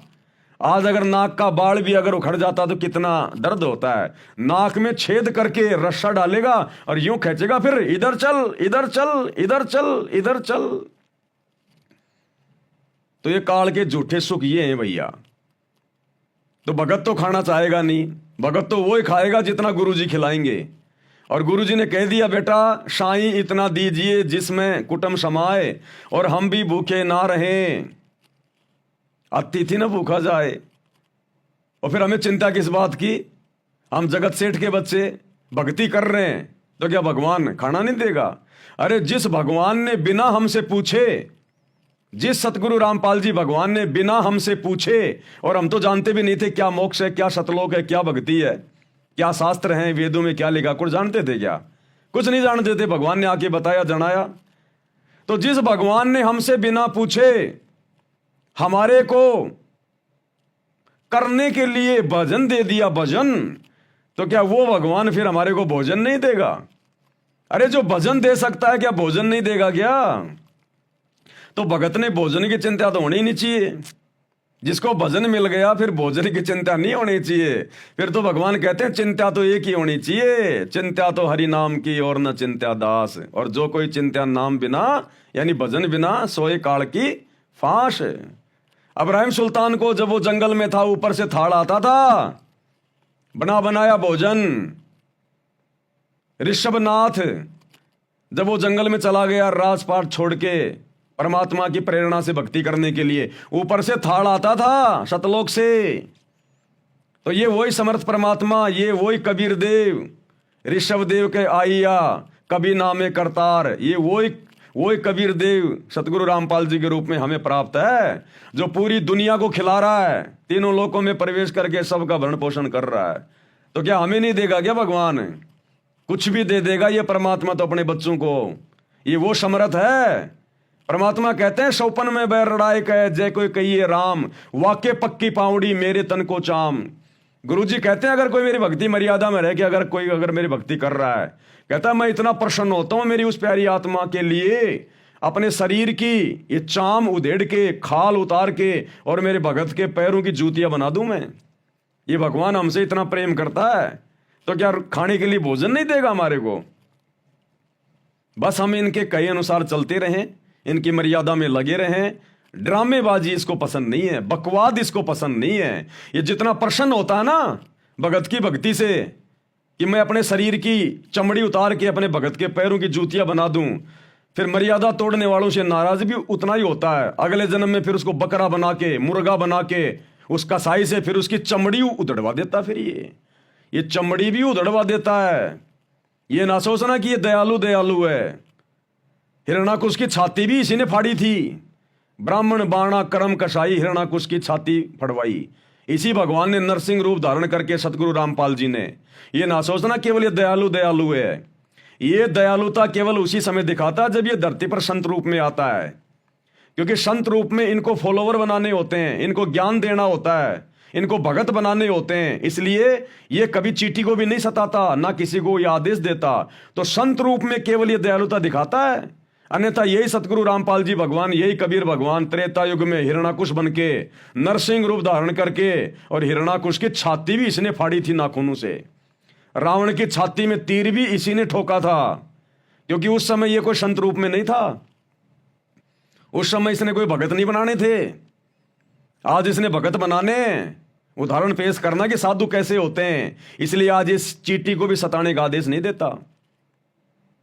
तो भाई और बहनों, हमने समझना है, नहीं तो यही भगवान हमारी छाती फाड़ेगा। फिर गुरुदेव ने क्या बताया, ये रावण कौन था? अरे ब्रह्मा जी की भक्ति से हिरणाकुश कोई इतना बड़ा कोई वरदान ले लेगा क्या? नहीं, वो तो केवल एक बहाना। इसी कबीर भगवान की भक्ति उसने किसी युग में की थी, उस नालायक आदमी ने, हिरणाकुश ने, जिसके बदले उसको ये सब कुछ मिला। और उसी भगवान ने जिसकी भक्ति करके उसने इतना सब कुछ वो प्राप्त किया था, अहंकार में आ गया, और उसी भगवान ने फिर नरसिंह रूप धारण करके अपने भगत की छाती फाड़नी पड़ी। गुरुदेव ने क्या बताया, ये रावण कौन था? ये रावण भी किसी जन्म में इस कबीर भगवान की आत्मा थी, लेकिन रह गया। और अब देख लो, उसी भगवान ने आके छाती में तीर मारना पड़ रहा उसके। ये दयानंद सरस्वती कौन था? क्या बताया गुरुजी ने, ये भी कबीर भगवान की आत्मा थी, कोई जन्म में इसने जो है भक्ति की थी, और आज ये भगवान का दुश्मन बन के बैठ गया। आज भगवान ने अपने भगत की पोल पट्टी खोल के जो है की बतानी पड़ी। तो ये काल फिर आत्माओं को क्या करता है, क्या बताया गुरुदेव ने, इस कलयुग की पिछली पीढ़ी में जो जबरदस्त भक्ति जमा करने का समय है, सार नाम तक लेके जो पार नहीं हुआ, फिर वो काल के हत्थे चढ़ेगा। फिर काल उनमें से 12 आत्माओं को सेलेक्ट कर लेता है, जिनको क्या कहते हैं, अचिंत हंस।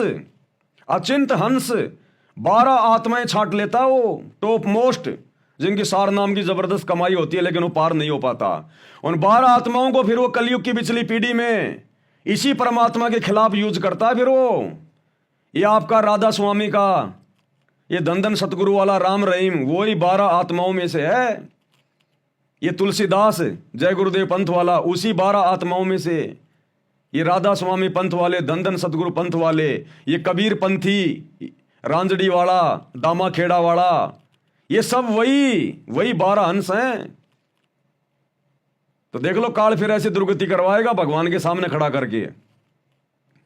तो जितने कर्म हमारे बनते हैं ना इस भगवान की शरण में आने के बाद, फूटते भी उतनी तेजी से हैं। इसलिए भगवान जितना दयालु है ना, अपनी नेक आत्माओं के लिए, मर्यादित आत्माओं के लिए। और जब आत्मा मर्यादा तोड़ के भक्ति करती है, ड्रामा करती है, और जब अपने गुरु को नाराज कर देती है, ये दुखी भी उतना ही होता है, ये फिर चमड़ी उधेड़ भी देता है ये। तो आप और हमने सावधान रहना है। अब वर्तमान में जैसे गुरुदेव का जो कलयुगी परिवार, उनके बेटा बेटी, भाई बंधु रिश्तेदार, ये कोऑर्डिनेटर, ये चमड़ी उखड़वाने वाले काम कर रहे हैं अपने, ये चमड़ी उखड़वाने वाले काम कर रहे हैं सारे के सारे, गुरुदेव को नाराज करके। तो आप और हमने शिक्षा लेनी है भाई और बहनों, शिक्षा। ये समय बारंबार नहीं मिलेगा। आप और हमें भी असल में अभी तक वो पूरी तरह से अंदर से, मतलब पूरी तरह से अभी हमें अंदर से वो ज्ञान नहीं है। हमें ये तो पता चल गया, इतना तो हमने मान लिया कि हमारे गुरुजी स्वयं कबीर भगवान हैं, सतलोक से आए हैं, और हमने इनके अलावा किसी और को मानने से भी हमने इनकार कर दिया। तभी तो हमने वो नकली कबीर की दाढ़ी मूछ वाली फोटो फाड़ फाड़ के फेंक दी। हम इन फर्जी आश्रमों में नहीं जाते अपने गुरुजी की गैर हाजिरी में।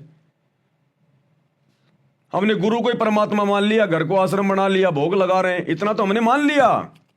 इतना भी बहुत कुछ है हमारे लिए, बहुत कुछ है, क्योंकि इतना अपने गुरु को सतयुग से लेकर वर्तमान तक किसी ने नहीं माना, किसी ने भी।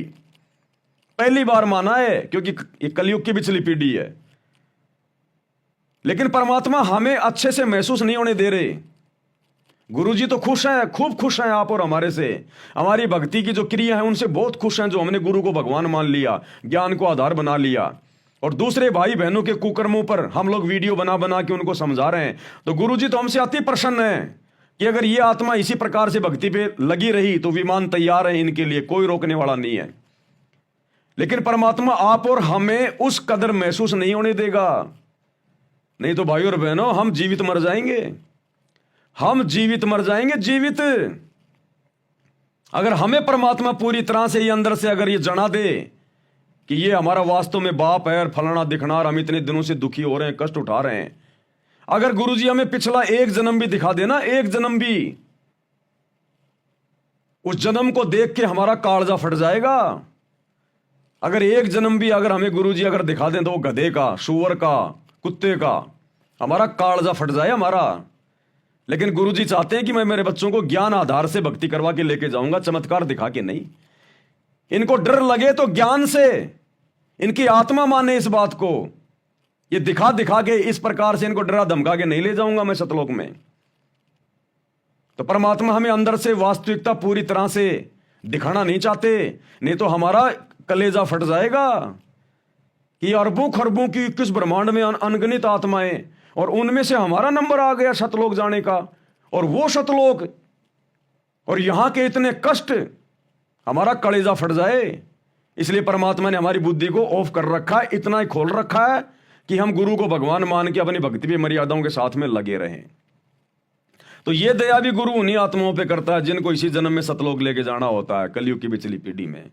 अन्यथा वो गुरु जी के दोनों नालायक बेटे, आपने देखा होगा कल वीडियो में, सर पे पगड़ी बांध के गले में माला डलवा के श्री कृष्ण जी का वो पुरस्कार ले रहे हैं। अरे गधे, सतगुरु का भगत हो के श्री कृष्ण जी की फोटो का, मूर्ति का तू वो पुरस्कार ले रहा है गौशाला में जाके। कहां ले जाएगा वो फोटो तू? गधे, या तो आश्रम में ले जाएगा या अपने घर पे ले जाएगा। अब बताओ, जबरदस्ती काल को प्रवेश कर रहा अपने घर में। भाई गुरु जी के दोनों लड़के ने वो पुरस्कार ले लिए, मूर्ति ले ली वो श्री कृष्ण जी की। अरे मूर्ति ले ली तो उन्होंने तो, गौशाला वालों ने तो आप लोगों को दे दी। अब तुम क्या करोगे उसका बताओ? या तो आश्रम में ले जाओगे या अपने घर पे ले जाओगे। तो जबरदस्ती काल को लेके जा रहे हैं अपने घर पर। तो ऐसों की आने वाले समय में भाई और बहनों चमड़ी उधड़वाएगा ये परमात्मा, चमड़ी। तो हमने ऐसे कुकर्मी काल के जीवों से वो भगत बने दिखाई देते हैं। इसलिए तो गुरुदेव कहते हैं संगत माई कुसंगत उपजे जैसे बन में बांस, और आप पे घिस घिस आग लगा लेकर बनखंड का भी नाश। ये है वो बांस के पेड़, बांस के वो बंबू। ये गुरुदेव के ये परिवार वाले, उनके बेटा बेटी भाई बंधु रिश्तेदार, ये है वो बंबू काल के जीव।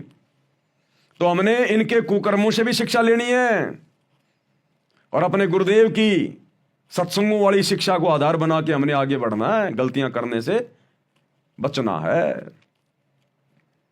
बहुत सारी बातें भाई और बहनों, बहुत। अब ये क्या होता है भाई और बहनों, अब मैं तो आपकी तरह 2 कोटि का जीव हूं।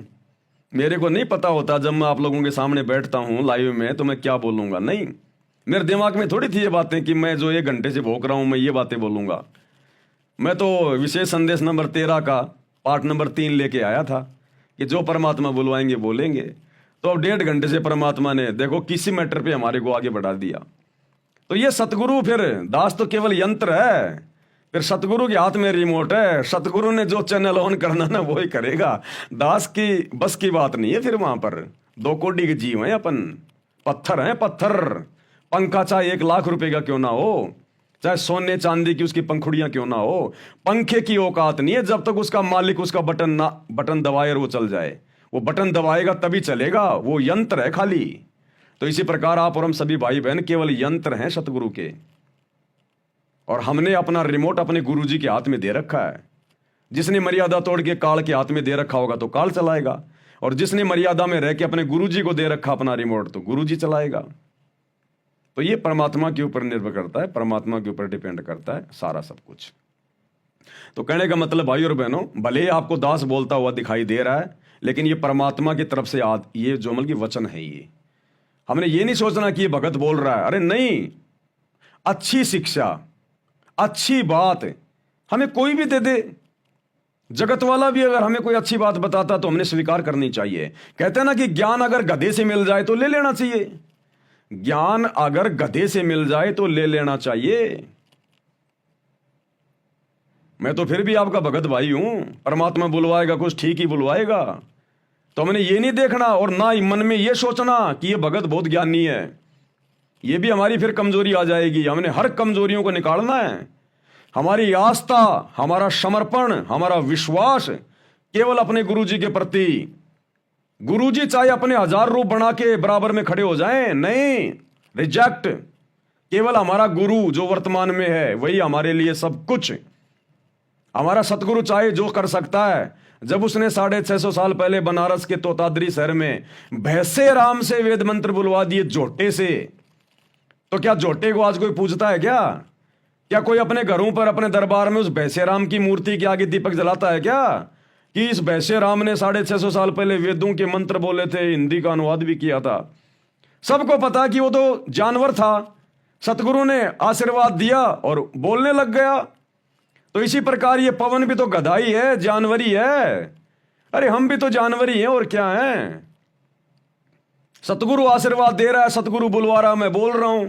इसलिए मेरे प्रति जरा सी भी, क्योंकि मुझे भी बहुत ज्यादा डर लगता है भाई और बहनों, ध्यान रखना इन बातों का। मैं भी पूरी कोशिश करता हूं कि मेरे कारण किसी आत्मा का कोई बिगाड़ा ना हो जाए। देखो ये बातें बताना तो मेरी मजबूरी है भाई। मेरे गुरु की गैर हाजिरी में उनके ज्ञान का प्रचार करना ये मेरा परम धर्म है, सबने करना चाहिए। ये एक नेक शिष्य का क्या धर्म है, नेक नीति से रहे, खाए पिए, अपनी भक्ति करे और अपने गुरु का ज्ञान का प्रचार करे। तो ये तो मेरा परमो धर्म है वर्तमान में, मेरे गुरु जी की गैर हाजिरी में अपने भगत भाई बहनों को सच्ची राह दिखाना। लेकिन साथ में मुझे ये डर भी रहता है, मैं इतनी सावधानी भी रखता हूं कि मेरे ऊपर किसी गधे की कोई आस्था ना हो जाए। कहीं अपने ज्ञान की कमजोरी के कारण मेरे ऊपर थोड़ी बहुत कोई आस्था ना बना ले, कहीं उसका भक्ति धन ना हो जाए बर्बाद। इसलिए दास आपको हर प्रकार से बीच बीच में टोकता रहता है, बोलता रहता है। ये मान बढ़ाई की भूख का मार्ग नहीं है। इस सच्चे मार्ग में, इस सच्चे परमात्मा के सच्चे मार्ग में आकर अगर कोई इज्जत चाहेगा, अगले जन्म में गधा बनेगा, कुम्हार से पिटेगा। इसलिए दास बारंबार हाथ जोड़ के विनती करता है, भैया मैं तो भगत हूं और भगत ही रहूंगा। मन में भी नहीं आएगी कभी मेरे कि मैं कोई बन जाऊं थोड़ा मोड़ा कोई। ये तो भगत भाई बहन ही अपने विचार लगा लेते हैं कि आने वाले समय में भाई गुरुजी जो इस पवन दास को अपना उत्तराधिकारी बनाएंगे, फलाना करेंगे, दिखना करेंगे। इस दास के तो शौपन में भी नहीं है ये बातें। वो मेरे सतगुरु की मौज, वो क्या करेगा क्या नहीं करेगा। लेकिन दास नहीं सोचता ये बातें। मुझे तो पीछा छुटवाना, यहां से पीछा। अरे आज आप भगत भाई बहनों को समझाने के चक्कर में, अपने ही भगत भाई बहनों के चंगुल से बाहर निकालने के लिए जो इन आश्रमों में जाते हैं, काल के दूत बने हुए हैं, इस दास को कितना क्या कुछ करना पड़ रहा है सतगुरु रामपाल जी भगवान के आशीर्वाद से। भक्ति भी ढंग से नहीं हो पा रही।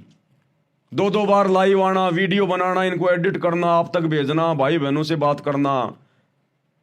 तो सोचो कल को अगर गुरुजी ने मुझे छोटा मोटा कोई मंत्री संतरी बना दिया तो भक्ति क्या खाक करूंगा मैं। अरे तुम मुट्ठी भर भगत नहीं संभलने में आ रहे, वो पूरी दुनिया कहां से संभलने में आएगी। तो भगत ने तो सोचना भी नहीं चाहिए ये बात है कि गुरुजी मेरे को अधिकारी बना दें, मेरे को वहां का मुख्यमंत्री बना दें, वहां का राजा बना दें। शौपन में भी नहीं, उल्टा अगर गुरुजी आपको अगर बनाना चाहें तो आंखों में आंसू आ जाने चाहिए कि गुरुजी ये क्या कर दिया आपने। ये मालिक है दीनदयाल, आप अंतर्यामी हैं, आप मेरी अंदर की भावनाओं से भली बाती जानी जान है आप। ये परमात्मा, मैंने तो ये गोबर कभी खाने की सोची भी नहीं थी। मालिक अगर आपका आदेश है तो आपका कुत्ता गोबर क्या, परमात्मा जमल की मिट्टी भी खाएगा। लेकिन परमात्मा मेरी कोई अंदर से कोई इच्छा नहीं है, भगवान मेरी भक्ति पूरी करवाओ। तो भगत के तो ये भाव होने चाहिए। उत्तराधिकारी गया बाढ़ में, ये परमात्मा अपने आप देखेगा अपने मार्ग को। ये 650 साल पहले भगवान आया था, आज 600 साल से इसका मार्ग यूं का यूं चल रहा है। कबीर पंथ कोई उत्तराधिकारी बना के गया था क्या? 5वें पंथ में आके काल ने उसको भी भ्रमित कर दिया था, चूड़ामणि को भी। तो भगवान का पंथ उसकी वचन शक्ति से चलता है, उसकी पावर से चलता है। ये सूरज चांद सितारे, ये दुनिया भर के ये उपग्रह जो अपनी अपनी दूरी में घूम रहे हैं, भगवान ने कोई डंडा दे के उनके पीछे कोई आदमी खड़ा कर रखा है क्या? उसकी वचन शक्ति से हो रहा सारा काम। एक वचन से उसने पूरी ब्रह्मांडों को बना दिया और एक वचन से सब कुछ चल रहा है। तो भगवान को जरूरत नहीं है कोई ठेकेदार बनाने की, और ना हमने ठेकेदार बनना, ना हमने सोचना आत्म कल्याण करवाना। ध्यान रखना, यही तो लोभ लालच मिलेंगे आपको। दुनिया देगी, दुनिया नहीं देगी तो सतगुरु देगा लोभ लालच आपको। सतगुरु देगा लोभ लालच आपको। तो चाहे सतगुरु दे चाहे दुनिया दे, हमने तो हाथ जोड़ लेने कि मुक्ति चाहिए, मोक्ष चाहिए। इसलिए तो परमात्मा कहते हैं सतगुरु के दरबार में और ग्राहक कोटि अनंत। यानी बहुत सारी आत्माएं आती हैं, नाम दीक्षा लेती हैं। ग्राहक यानी भगत। सतगुरु के दरबार में, साहिब के दरबार में ग्राहक कोटि अनंत। और 4 चीज वो चाहते, रिद्धि सिद्धि मान और महंत। धन दौलत, रिद्धि सिद्धि यानी प्रसिद्धि, बड़ा पद, रिद्धि सिद्धि, मान यानी मान बढ़ाई, और महंत यानी महंताई, संताई। तो 99% लोग ये 4 चीजें मांगने के लिए आते हैं, भक्ति करते हैं कि सतगुरु के दरबार में ग्राहक कोटि अनंत। पर 4 चीज वो चाहते, रिद्धि सिद्धि मान मेहनत। ये हमारे कोऑर्डिनेटर भाई बहन, ये गुरु जी का परिवार है, यही सोच के तो भक्ति कर रहा था। अब परमात्मा तो दाता है, जो मांगोगे वही देगा। आप आज देख लो, आज गुरुजी ने अपने परिवार को मान बढ़ाई दे दी, सर पे बांध के पगड़ी, गले में माला, हाथ में श्री कृष्ण जी की मूर्ति। अब देख लो, इनको जो चाहिए था वो दे दिया भगवान ने। ये तो दाता है। ये भक्ति जो मन में धारणा रख के आप करोगे, भगवान वही देगा आपको, लेकिन गधा भी बना देगा फिर अगले जन्म में। और आप और हमारे को भक्ति चाहिए थी, आप और हमारे को भगवान ने साथ संगति से जोड़ दिया। तो कहते हैं सतगुरु के दरबार में ग्राहक कोटि अनंत, 4 चीज ये चाहते, रिद्धि सिद्धि मान मेहनत है। और फिर भगवान कहते हैं सतगुरु के दरबार में ऐसा कोई एक का मतलब कोई कोई होंगे, बहुत कम। सतगुरु के दरबार में ऐसा कोई एक, इन 4 को ठोकर मार के जो चाहे पुरुष अलेख, जो केवल परमात्मा को ही चाहेगा, अपनी मुक्ति चाहेगा और कुछ नहीं चाहेगा। तो हमने तो दूसरी वाणी की कैटेगरी में आना है भगत भाई बहनों ने, सत्सेवकों ने। हमने रिद्धि सिद्धि मान मेहनताई को ठोकर मार देनी है। हमने केवल अपने सतगुरु को प्राप्त करना है, सतलोक प्राप्त करना है। उसके लिए जो कुर्बानी देनी पड़ेगी हम देंगे, जो कुर्बानी देनी पड़ेगी वो हम देंगे। तो हमने बहुत सोच समझ के, विशेष हिदायतों में रह के, अरे भगवान धरती पे आया आप और हमारे लिए। भगवान, सोचो भाई और बहनों, हम कितनी इंपॉर्टेंट आत्माएं हैं, हम कितने वीआईपी हैं। आज आपके क्षेत्र का एमएलए आपके घर पे आके आपके आगे हाथ नहीं जोड़ेगा, और ये सतलोक का राजा नीचे उतर के सत्संग करके हमारे आगे हाथ जोड़ रहा कि बच्चों संभल जाओ, सुधर जाओ, भक्ति कर लो। तो सोचो हम कौन हैं। सतलोक का राजा हमारा बाप, वो शहंशाह जगत सेठ, आप और हमारे लिए, हम आत्माओं के लिए सतलोक से चल के आ गया। तो हम कौन हैं। यहां के राजा महाराजा तो हमारे नाखून के बराबर भी नहीं है। ये वर्तमान में खाते पीते घूमते दिखाई दे रहे हैं, अगला जन्म इनका गधे का है। तो इस संसार की सर्वश्रेष्ठ आत्माएं हैं, भले हम चाहे गरीब है, निर्धन है, काले कलूटे, लूले लंगड़े, ठिगड़े, कैसे भी है। ये हमारा सौभाग्य। परमात्मा ने जिस भगत को जिस सांचे में डाला हुआ है, जिस घर में, जिस माहौल में, जिस परिस्थिति में उसको डाला हुआ है, वो परमात्मा ने उसको अपनी तरफ से बिल्कुल परफेक्ट बना के डाला हुआ है। तो जब भगवान ने हमारे को परफेक्ट बना के भेज दिया, चाहे काड़ा, चाहे लूला, चाहे लंगड़ा, चाहे गरीब, चाहे अमीर, तो हमने उस भगवान के द्वारा बनाए गए इस व्यवस्था में कोई दोष नहीं देखना। अरे एक फिल्म बनाई जाती है, फिल्म का जो डायरेक्टर होता है वो किसी को चपड़ासी का रोल देता है, किसी को हीरो का रोल देता है, किसी को जो है गुंडे का रोल देता है, किसी को ड्राइवर का रोल देता है। और वो ड्राइवर सोचे मैं तो हीरो बनना चाहूंगा, मैं तो हीरो बनूंगा। वो चपड़ासी सोचे मैं तो हीरो बनूंगा। अरे सारे हीरो बनोगे तो फिल्म कैसे बनेगी। तो इसी प्रकार परमात्मा ने जिन जिन भक्तों को जो सेवा दे दी, जो जो रोल दे दिया, उसमें संतुष्ट रह के कि मेरे लिए यही उत्तम है। देखो जाना हमने सतलोक में, वो हीरो भी सतलोक में जाएगा, वो चपड़ासी भी सतलोक में जाएगा, वो गरीब भगत भी सतलोक में जाएगा, वो काड़ा कलूटा भी भक्ति करके सतलोक ही जाएगा। अरे तो और सतलोक में जाके सबने एक जैसा सारी व्यवस्था, सबको एक जैसी सुविधा। तो बताओ फिर हमारे मन में कोई दोष आना नहीं चाहिए कि मैं गरीब हूं, मैं अमीर हूं, मैं लूला हूं, मैं लंगड़ा हूं, मैं काणा हूं, मैं गरीब हूं, मैं निर्धन हूं। जब सबने सतलोक जाना, एक जैसा शरीर प्राप्त करना, वहां जाके एक जैसी वहां पर सुंदरता, वहां कोई मन में दोष आता ही नहीं, ना वहां कोई निर्धन है। तो जब एक जैसी चीजें हमें जाने के बाद में मिलेंगी, सतलोक मिलेगा, मोक्ष मिलेगा, फिर यहां हम क्यों अपने मन को जो है कि उसमें लेके आए कि मैं ऐसा क्यों, मैं ऐसा क्यों। हमें तो खुश होना चाहिए कि अच्छा किया भगवान ने मुझे गरीब बना दिया, अच्छा हुआ भगवान ने मुझे लूला लंगड़ा बना दिया, नहीं तो पता नहीं मैं क्या बकवाद कर बैठता। अच्छा हुआ भगवान ने मुझे काला कलूटा बना दिया, नहीं तो मैं कितने लड़कियों के मैं जो वो कर्म बिगाड़ता। मुझे देख देख के लोग पता नहीं अपने मन में क्या क्या दोष पैदा करते, कितनी सुंदर है, वाह गजब। कितने लोग मेरी सुंदरता को देख के अपने वो कर्म फोड़ते। ये तो अच्छा हुआ भगवान ने मुझे काला कलूटा बना दिया, अच्छा हुआ भगवान ने मेरे को गरीब बना दिया, नहीं तो ये माया पता नहीं मेरे कहां कहां ये मेरे वो कर्म फोड़ती। तो ये तो भगत ने खुश होना चाहिए कि मेरे परमात्मा ने भक्ति करवाने के मेरे को जानबूझ के इस व्यवस्था में रखा है। तो ये सतगुरु की व्यवस्था है। सतगुरु की शरण में आने के बाद भगत के साथ में जो भी होगा वो सतगुरु करेगा। ये सतगुरु तो 1 सेकंड में मिट्टी को सोना बना दे। अरे गोरखनाथ जैसे 2 कोड़ी के जीव थोड़ी मोड़ी वो रिद्धि सिद्धि लेके और एक छोटे से पहाड़ को पूरा सोना बना दिया था उसने। हमारा सतगुरु अपने काले भगत को गोरा नहीं बना दे, 5 फुट के भगत को जो है मतलब 80 फुट का नहीं बना दे, ये तो लाख फुट का बना दे। लेकिन फिर हम भक्ति नहीं कर पाएंगे। क्या अपने गरीब भगत को सतगुरु अमीर नहीं बना दे? क्या इसने बनाए नहीं? इसने आज से पहले 7-7 पीढ़ी का राज दे रखा है। गरीब को निर्धन बना रखा है। सम्मन जैसों को, तैमूर लंग को 7 पीढ़ी का राज दिया। क्या ये परमात्मा पूरी धरती को सोना नहीं बना दे? फिर खाएंगे क्या? अरे पूरी धरती को भगवान अगर सोना बना दे, जब परमात्मा ने ये प्रकरण सुनाया कि पुण्यात्मा तुम इन छोटे मोटे साधु संतों को देख के डगमग मत होना। उस गोरखनाथ ने 2 कोड़ी के जीव ने थोड़ी मोड़ी और रिद्धि सिद्धि थी उसके पास में, इसी भगवान की भक्ति करके ली हुई थी और एक छोटे से पहाड़ को सोने का बना दिया अपनी शक्ति से। तो गुरुदेव ने बताया कि बच्चों तुम्हें तो वो परमात्मा प्राप्त है जो अनंत सिद्धियों का स्वामी है। गरीब सब पदवी के मूल हैं, सकल सिद्धि है तीर, और दास गरीब सतपुरुष बजो अविगत कला कबीर। तुम्हारा गुरु पहाड़ तो छोड़ो, पूरी पृथ्वी को सोना बना दे। लेकिन अगर पूरी पृथ्वी सोना बना दिया नालायक, खाओगे क्या? फिर अनाज कहां पैदा करोगे? इसलिए ये परमात्मा व्यवस्थाओं को बना के रखता है। एक सत्संग में गुरुदेव ने बताया कि बच्चों दूसरे को धन को देख के मन में दोष मत लाना। ये तुम्हारा वो भगवान है, तुम्हारा वो समर्थ सतगुरु है। अगर तुम अपने घर के दरवाजे खोलो, पूरा घर तुम्हारे को नोटों से भरा हुआ मिले, पूरा घर, लेकिन फिर तुम भक्ति नहीं कर पाओगे, फिर तुम बकवादों में उलझ जाओगे। इसलिए परमात्मा कहते हैं सुख के माथे पत्थर पड़े जो नाम हृदय से जाए, और बलिहारी उस दुख के ऊपर जो पल पल नाम रटाए। ये तो भगत ने खुद मांगना चाहिए कि भगवान मुझे ऐसी स्थिति में रखना।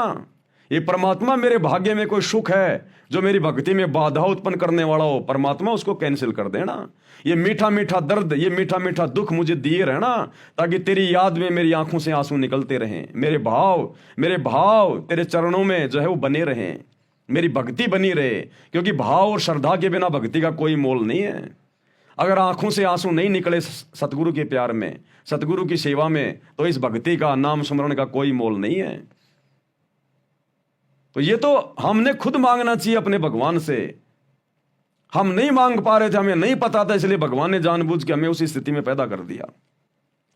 तो कहने का मतलब है हम जैसे भी हैं, जिस भी परिवार में हैं, चाहे किसी के संतान है या नहीं है, कोई धनी है या नहीं है, कोई सुंदर है या नहीं है, किसी के पास कोई सरकारी नौकरी है या नहीं है, कुछ भी है, कैसा भी है, सतगुरु ने भजन दे दिया, हम दुनिया के सबसे बड़े धनी हैं, सबसे बड़े सेठ हैं। और आवश्यकता पड़ेगी, ये परमात्मा वो वस्तु दे देगा जो दुनिया का कोई राजा नहीं दे सकता। यहां पर ये परमात्मा वो चीज दे देगा हमें, और मोक्ष तो देगा ही देगा। तो कहने का मतलब है हमने अपने सतगुरु की रजा में राजी रहना है। कुत्ता हूं गुरुदेव का, पवन दास का नाम, गले प्रेम की जेवड़ी, झांके छोता जाऊं मैं। तो करो तो बावड़ूं, दूर दूर करो तो जाऊं, और जो राखूं त्यों ही रहूं, जो देवो सो खाऊं। जो राखूं त्यों ही रहूं, हमरा के चारा, और खाने जाद खरीद हूं मैं गुलाम तुम्हारा। ये परमेश्वर मैं तो आपका खरीदा हुआ गुलाम हूं, दास हूं, कुत्ता हूं। जो टुकड़े डालोगे परमात्मा, उसी में संतोष करके खाऊंगा। कुत्ते को 2 रोटी की भूख है, और मालिक ने अगर उसको आधी रोटी डाल दी, वो आधी रोटी खा के सो जाएगा वहीं पे पूंछ हिला के। वो मालिक के साथ में डिमांड नहीं करेगा कि मुझे और दे, उसी में संतुष्ट होके सो जाएगा वो कुत्ता। ये कुत्ता का उदाहरण क्यों देते हैं गुरुदेव बार बार? कुत्ते में बहुत सारे गुण हैं, बहुत गुण हैं। अगर उसके आधे गुण भी अगर भगत अपने ऊपर धारण कर ले, सतलोक चला जाए। कुत्ते से बड़ा कोई स्वामी भगत नहीं होता, कुत्ते से बड़ा कोई स्वामी भगत नहीं होता। तो हम भक्तों ने उस कुत्ते की तरह गुरु भगत बनना है। कुत्ता हर हाल में संतुष्ट रहता है, एक रोटी टुकड़े के बदले पूरी जिंदगी पूंछ हिलाएगा, उसके चप्पल चाटेगा। कुत्ते को उसका मालिक अगर किसी कारण से मारता है, पीटता है, कुत्ता भौंकता नहीं उसके सामने। और कुत्ता विश्वास इतना करेगा अपने मालिक पे, अगर आपके घर में किसी के कोई पालतू कुत्ता वगैरह हो, आप देखना कभी उसको टेस्ट करके, एक लठ ले लो आप लंबा सा, और कुत्ता आपके सामने जमीन पे वो लेटा हुआ है, आप यूं लेके लठ एकदम से उसको मारने का प्रयास करो, यूं आदमी होगा ना भाग जाएगा वहां से, वो कुत्ता भागेगा नहीं, वो आंखें बंद करके यूं ही करेगा, यूं यूं यूं आंखें बंद करके यूं यूं भागेगा नहीं। उसको विश्वास है कि ये तेरा मालिक है, मारेगा नहीं। वो जानवर को भी एक इंसान पे इतना विश्वास है, हम इंसानों को अपने गुरु पे कितना विश्वास होना चाहिए। एक गुरु शिष्य कहीं जा रहे थे, रास्ते में रुक गए, पुराने समय की बात थी, एक धर्मशाला में रुक गए, सो गए। रात को गुरु उठा, देखा चेला सो रहा है, गुरु ने हाथ में चक्कू लिया, चेले की छाती पे बैठ गया, गर्दन पे रख दिया, गर्दन पे चक्कू रखा गया, चेले की आंख खुली, देखा गुरुजी बैठे, चक्कू गर्दन पे, वापस आंख बंद करके सो गया। गुरु ने थप्पड़ मारा, नालायक तेरे को डर नहीं लगा मैं तेरा गर्दन काट देता तो? बोला गुरुजी आप अगर गर्दन काटोगे तो मेरे भले में काटोगे। अरे आपके हाथ से तो गर्दन कट के मरना भी लाख गुना अच्छा है।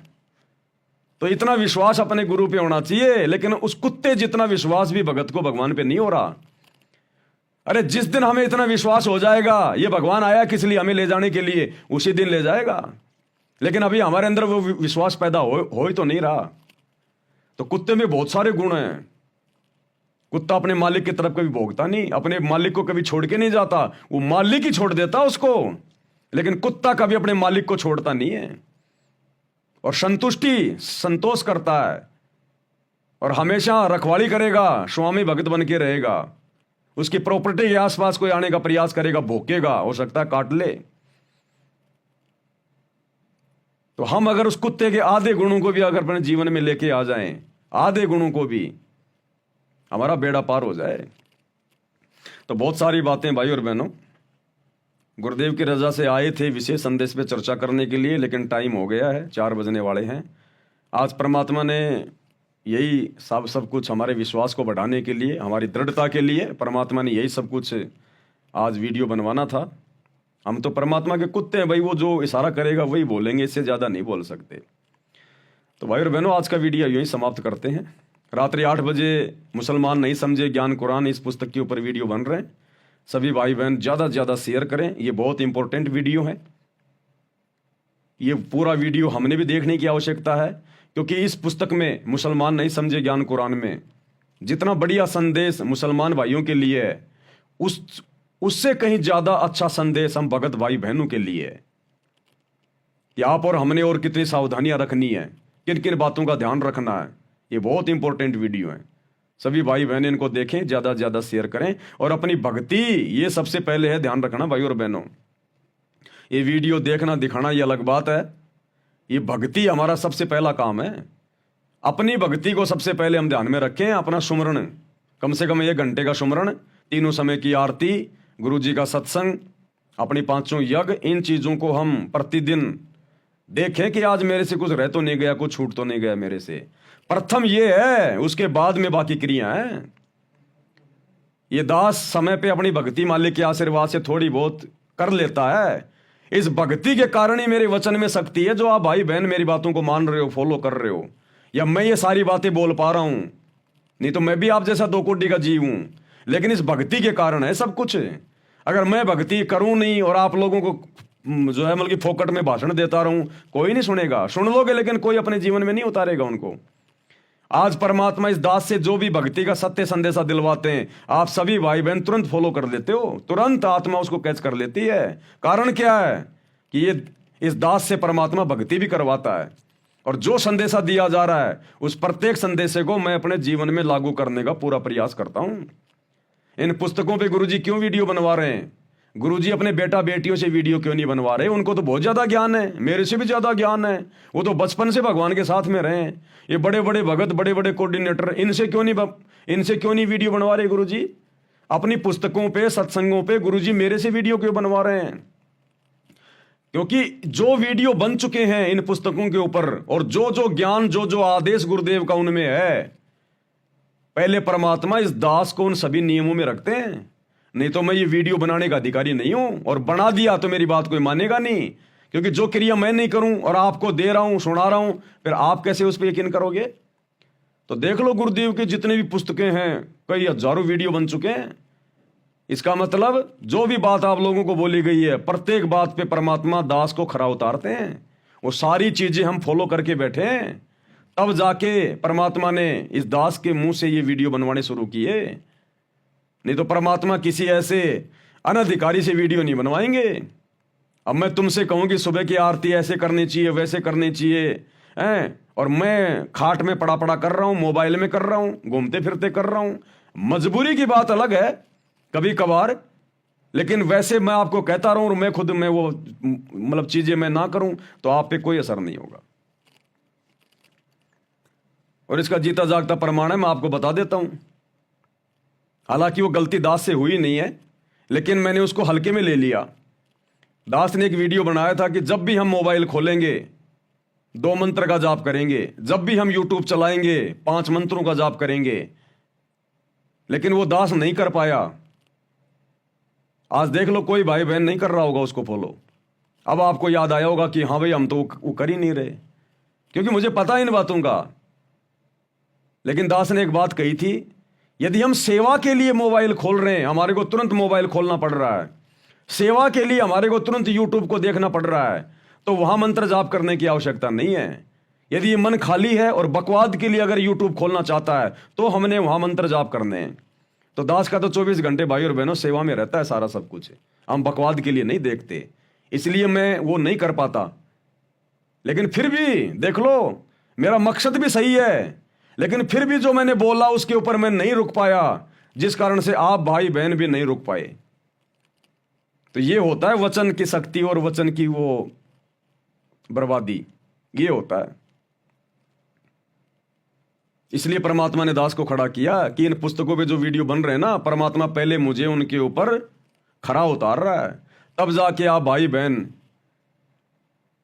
ये विश्वास कर पा रहे हो, इन नियमों को मर्यादाओं को अपने जीवन में लागू कर पा रहे हो परमात्मा के आशीर्वाद से। तो दास केवल एक यंत्र है, आप जैसा ही हूं, 2 कोटि का जीव, पत्थर, जड़ बुद्धि प्राणी हूं।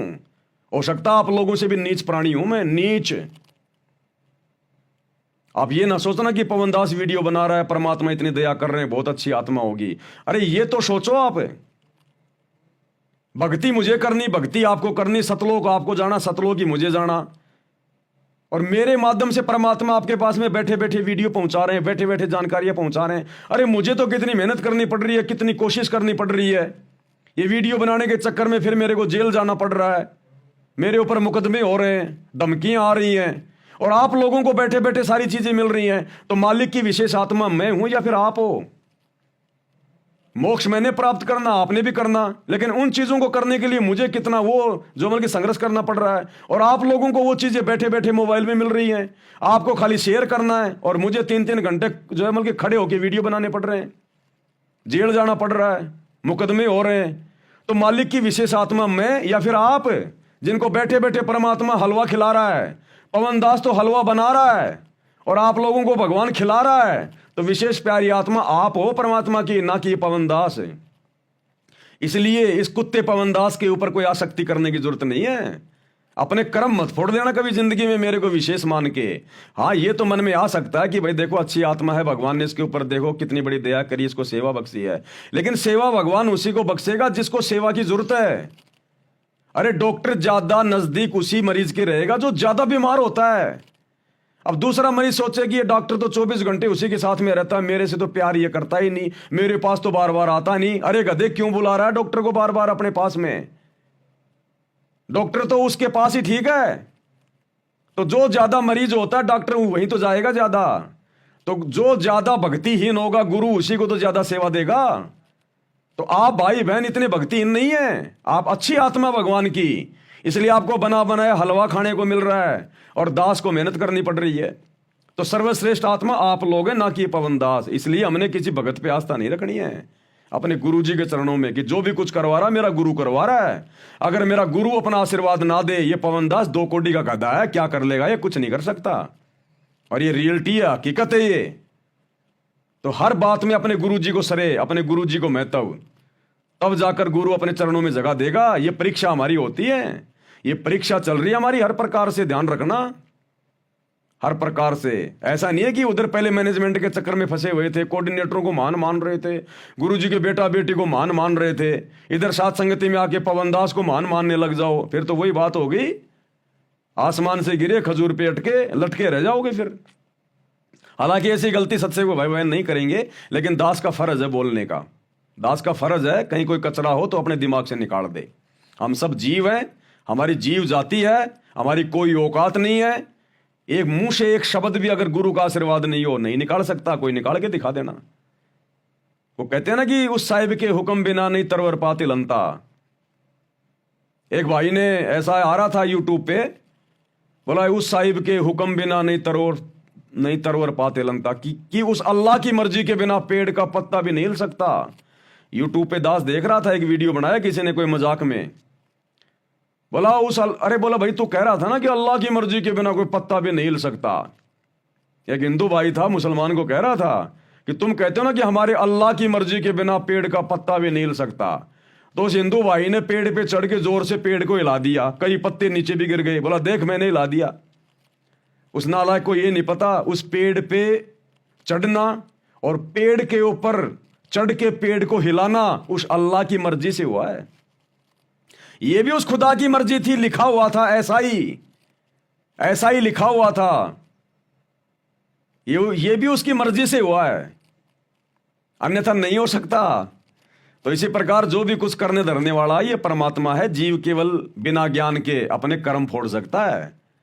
तो भाई और बहनों, आप और हमारा सौभाग्य, गुरुदेव ने हमें सद्बुद्धि दी, साथ संगति से जोड़ा, अपने चरणों में बनाए हुए हैं। आप और हमने इस मेहरबानी को इसी प्रकार से बना के रखना, निरंतर आगे बढ़ना है।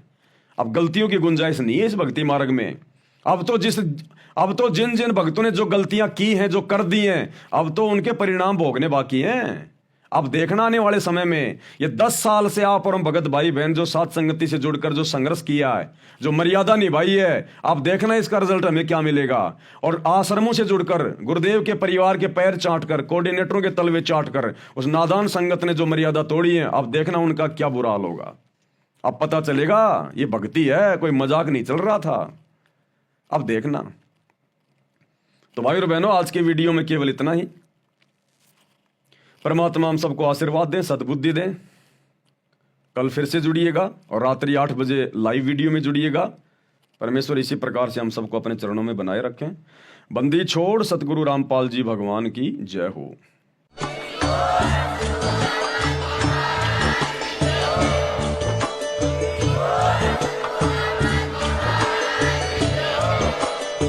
भाई जो गुरु बचन पे डट के कट गे फंद 84 के, कट गे फंद 84 के, कट गे फंद 84 के।